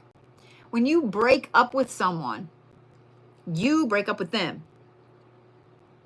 There's a reason. Am I right? When you are no longer friends with somebody because of what they did, there's a reason, right? So when they come back into your life and they're like, hey, it's been so long. I haven't talked to you. I miss hanging out with you. Look at me, I'm great. A, don't just let the fucker right back into your life. B, keep them at arm's length. And even if it looks like they've changed, and people change, don't get me wrong, but guess what? They're still the same motherfucker down underneath there that did that shit to you. This is one thing, Capricorn wise, that I wish I could give all of you. My Mars is in Capricorn. I'm very hardcore when it comes to once you broke my trust, I might let you be an acquaintance again. I might let you, come to a big shindig at a public place. Because, what am I going to say? No, you can't come to a public place. But never, ever, never, ever am I going to let you back in. Never, ever, never, ever, never, ever are you ever going to get access to anything that's personal. Do you see what I'm saying? Once somebody breaks that trust, there's no repairing it. There's no repairing it.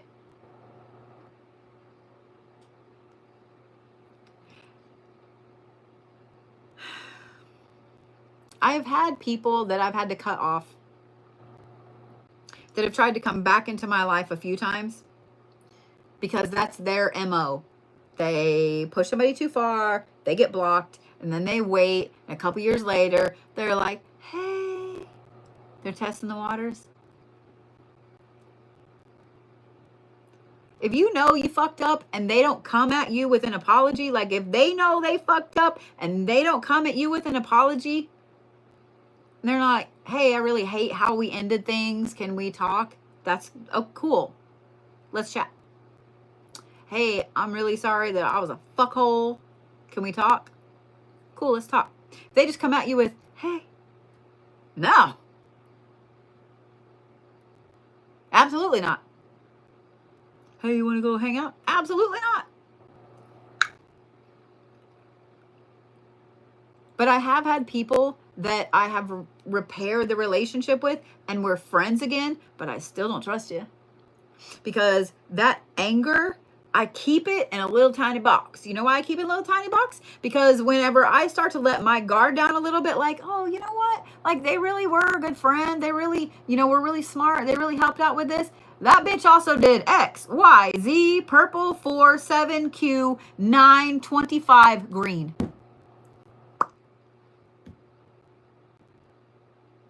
I want you to think about that.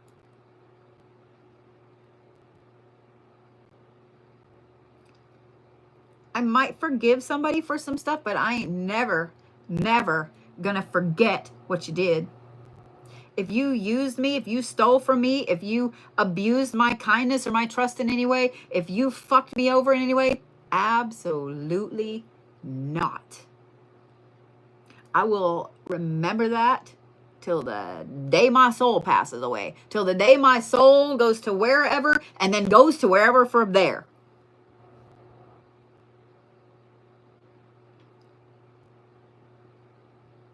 Because when you allow somebody that has done this kind of bullshit to come back in your life without an apology, without changes, well, when you just allow them to come back in your life, I don't care.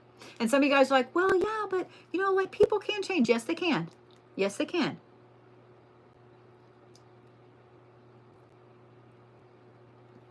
But when you allow somebody that has mistreated you like this for so long or in such an intense way to come back into your life, you have just told them that it's okay that they do that again. And I know you're like, well, you just said people could change. Mm-hmm. People will always show you their true colors very quickly. So if you let them back in on a trial basis, and very quickly you start to see these exact same things, there you have it. No one,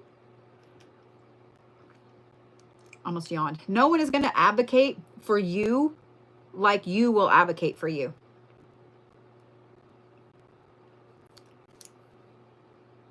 And if you don't advocate for you, then who is gonna? No one. And I want you guys to think about it. When somebody has really fucked you over, when somebody has really done you 9 shades of wrong, and you have let them back in your life, you literally have told them that it's okay. All they got to do is apologize. That's it. That's it. Just wait a couple weeks and apologize. Psst. If your best friend was in a relationship, on again, off again, on again, off again, with somebody that treated them, let's say that your best friend, her name is Sue. Sue is on again, off again with Bob. And Bob, actually, I had an Uncle Bob that I really like. With Joe, I didn't have an Uncle Joe, so I'm okay. Sue and Joe have been dating on and off for like 6 years, right? They'll date, they'll have this honeymoon phase. It's beautiful. They love each other. And then the next thing you know, oh, Joe is out at the bars and he's fucking cheating and he's treating her like shit and all this stuff. And then they break up. And he waits a couple months and he shows up on her doorstep with flowers and he's so sorry. He's changed. And she's like, okay. And then it happens again. And then it happens again. And then it happens again. Eventually, as her best friend, you're going to be like, bitch, what the fuck is wrong with you? He does this every time. And she's going to say what? I know. I love him.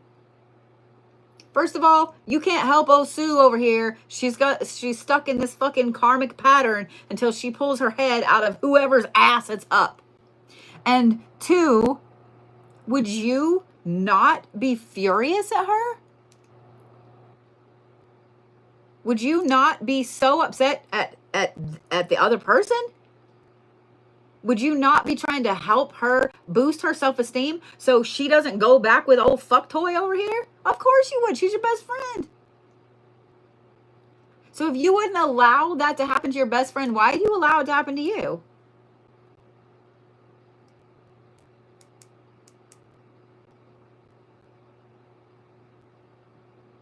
I'm just saying what I'm saying. I'm just saying what I'm saying.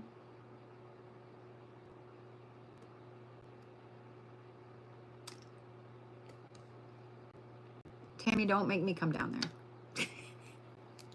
I don't know where you are. Don't make me come down there. Or up there. Or over there. Don't make me over there.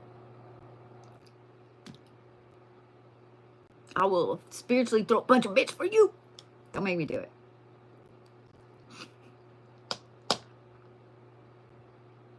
You need to have the courage to walk forward on your own, okay?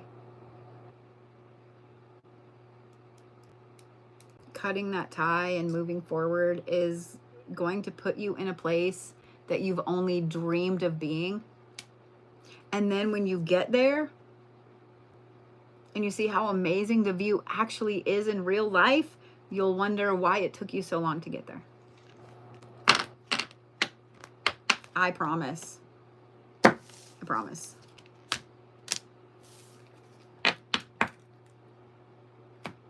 I promise.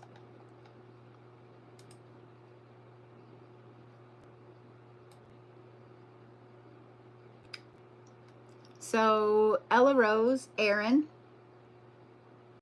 Katrina. My sister has a best friend named Katrina who has knee length, I shit you not, knee length pink dreadlocks, and she's had them forever and they're fucking awesome. So every time I see the name Katrina, that's what I think of. She's also like a crazy singer in a punk rock band and she's fucking cool as shit. I'm just saying. Okay, Kelly Jo, Lauren, Renee, and Sammy H. I will do yours tomorrow because I want to make sure that you guys get this kind of read, and my medicine's wearing off, and so this isn't feeling super great, and I want you guys to get some sleep. I want you guys to get some sleep. I want my mods to get some sleep. So I will schedule this. I'll schedule it on YouTube and TikTok. So if you're like, well, I got to work tomorrow, I got you. Don't worry about it. I got you. Don't worry about it. It'll be on YouTube. But I want to make sure you guys get this kind of read tomorrow, that you get the full Bodhi experience, because I feel great today. So yeah. These were great. These were fun. These are so fantastic. I'm ready to do these other ones tomorrow. Just so you know, I'm just going to let you guys know right now that tomorrow, whenever we're doing these, I will be on a full cup of coffee. I just want to make that clear. I will also probably have snackies and my jaw won't hurt. I'll be just fresh on all of my antibiotics. I'm just warning you. You in trouble tomorrow. I'm just saying. Do I know about what time? I need to look at my schedule. I have a phone call in the morning with my manager, so I need to see what time that is, and then I'll be on. I'm gonna say probably around 11 or 12, probably around there. But yeah. All right. I love you guys, and I will see you tomorrow. I'll see you in the morning. Go get some sleep. Go drink some water. Go give some smaller creators some love. Okay. Go like their lives, and brush your teeth, wash your face, take a shower. Okay, I love you. Bye.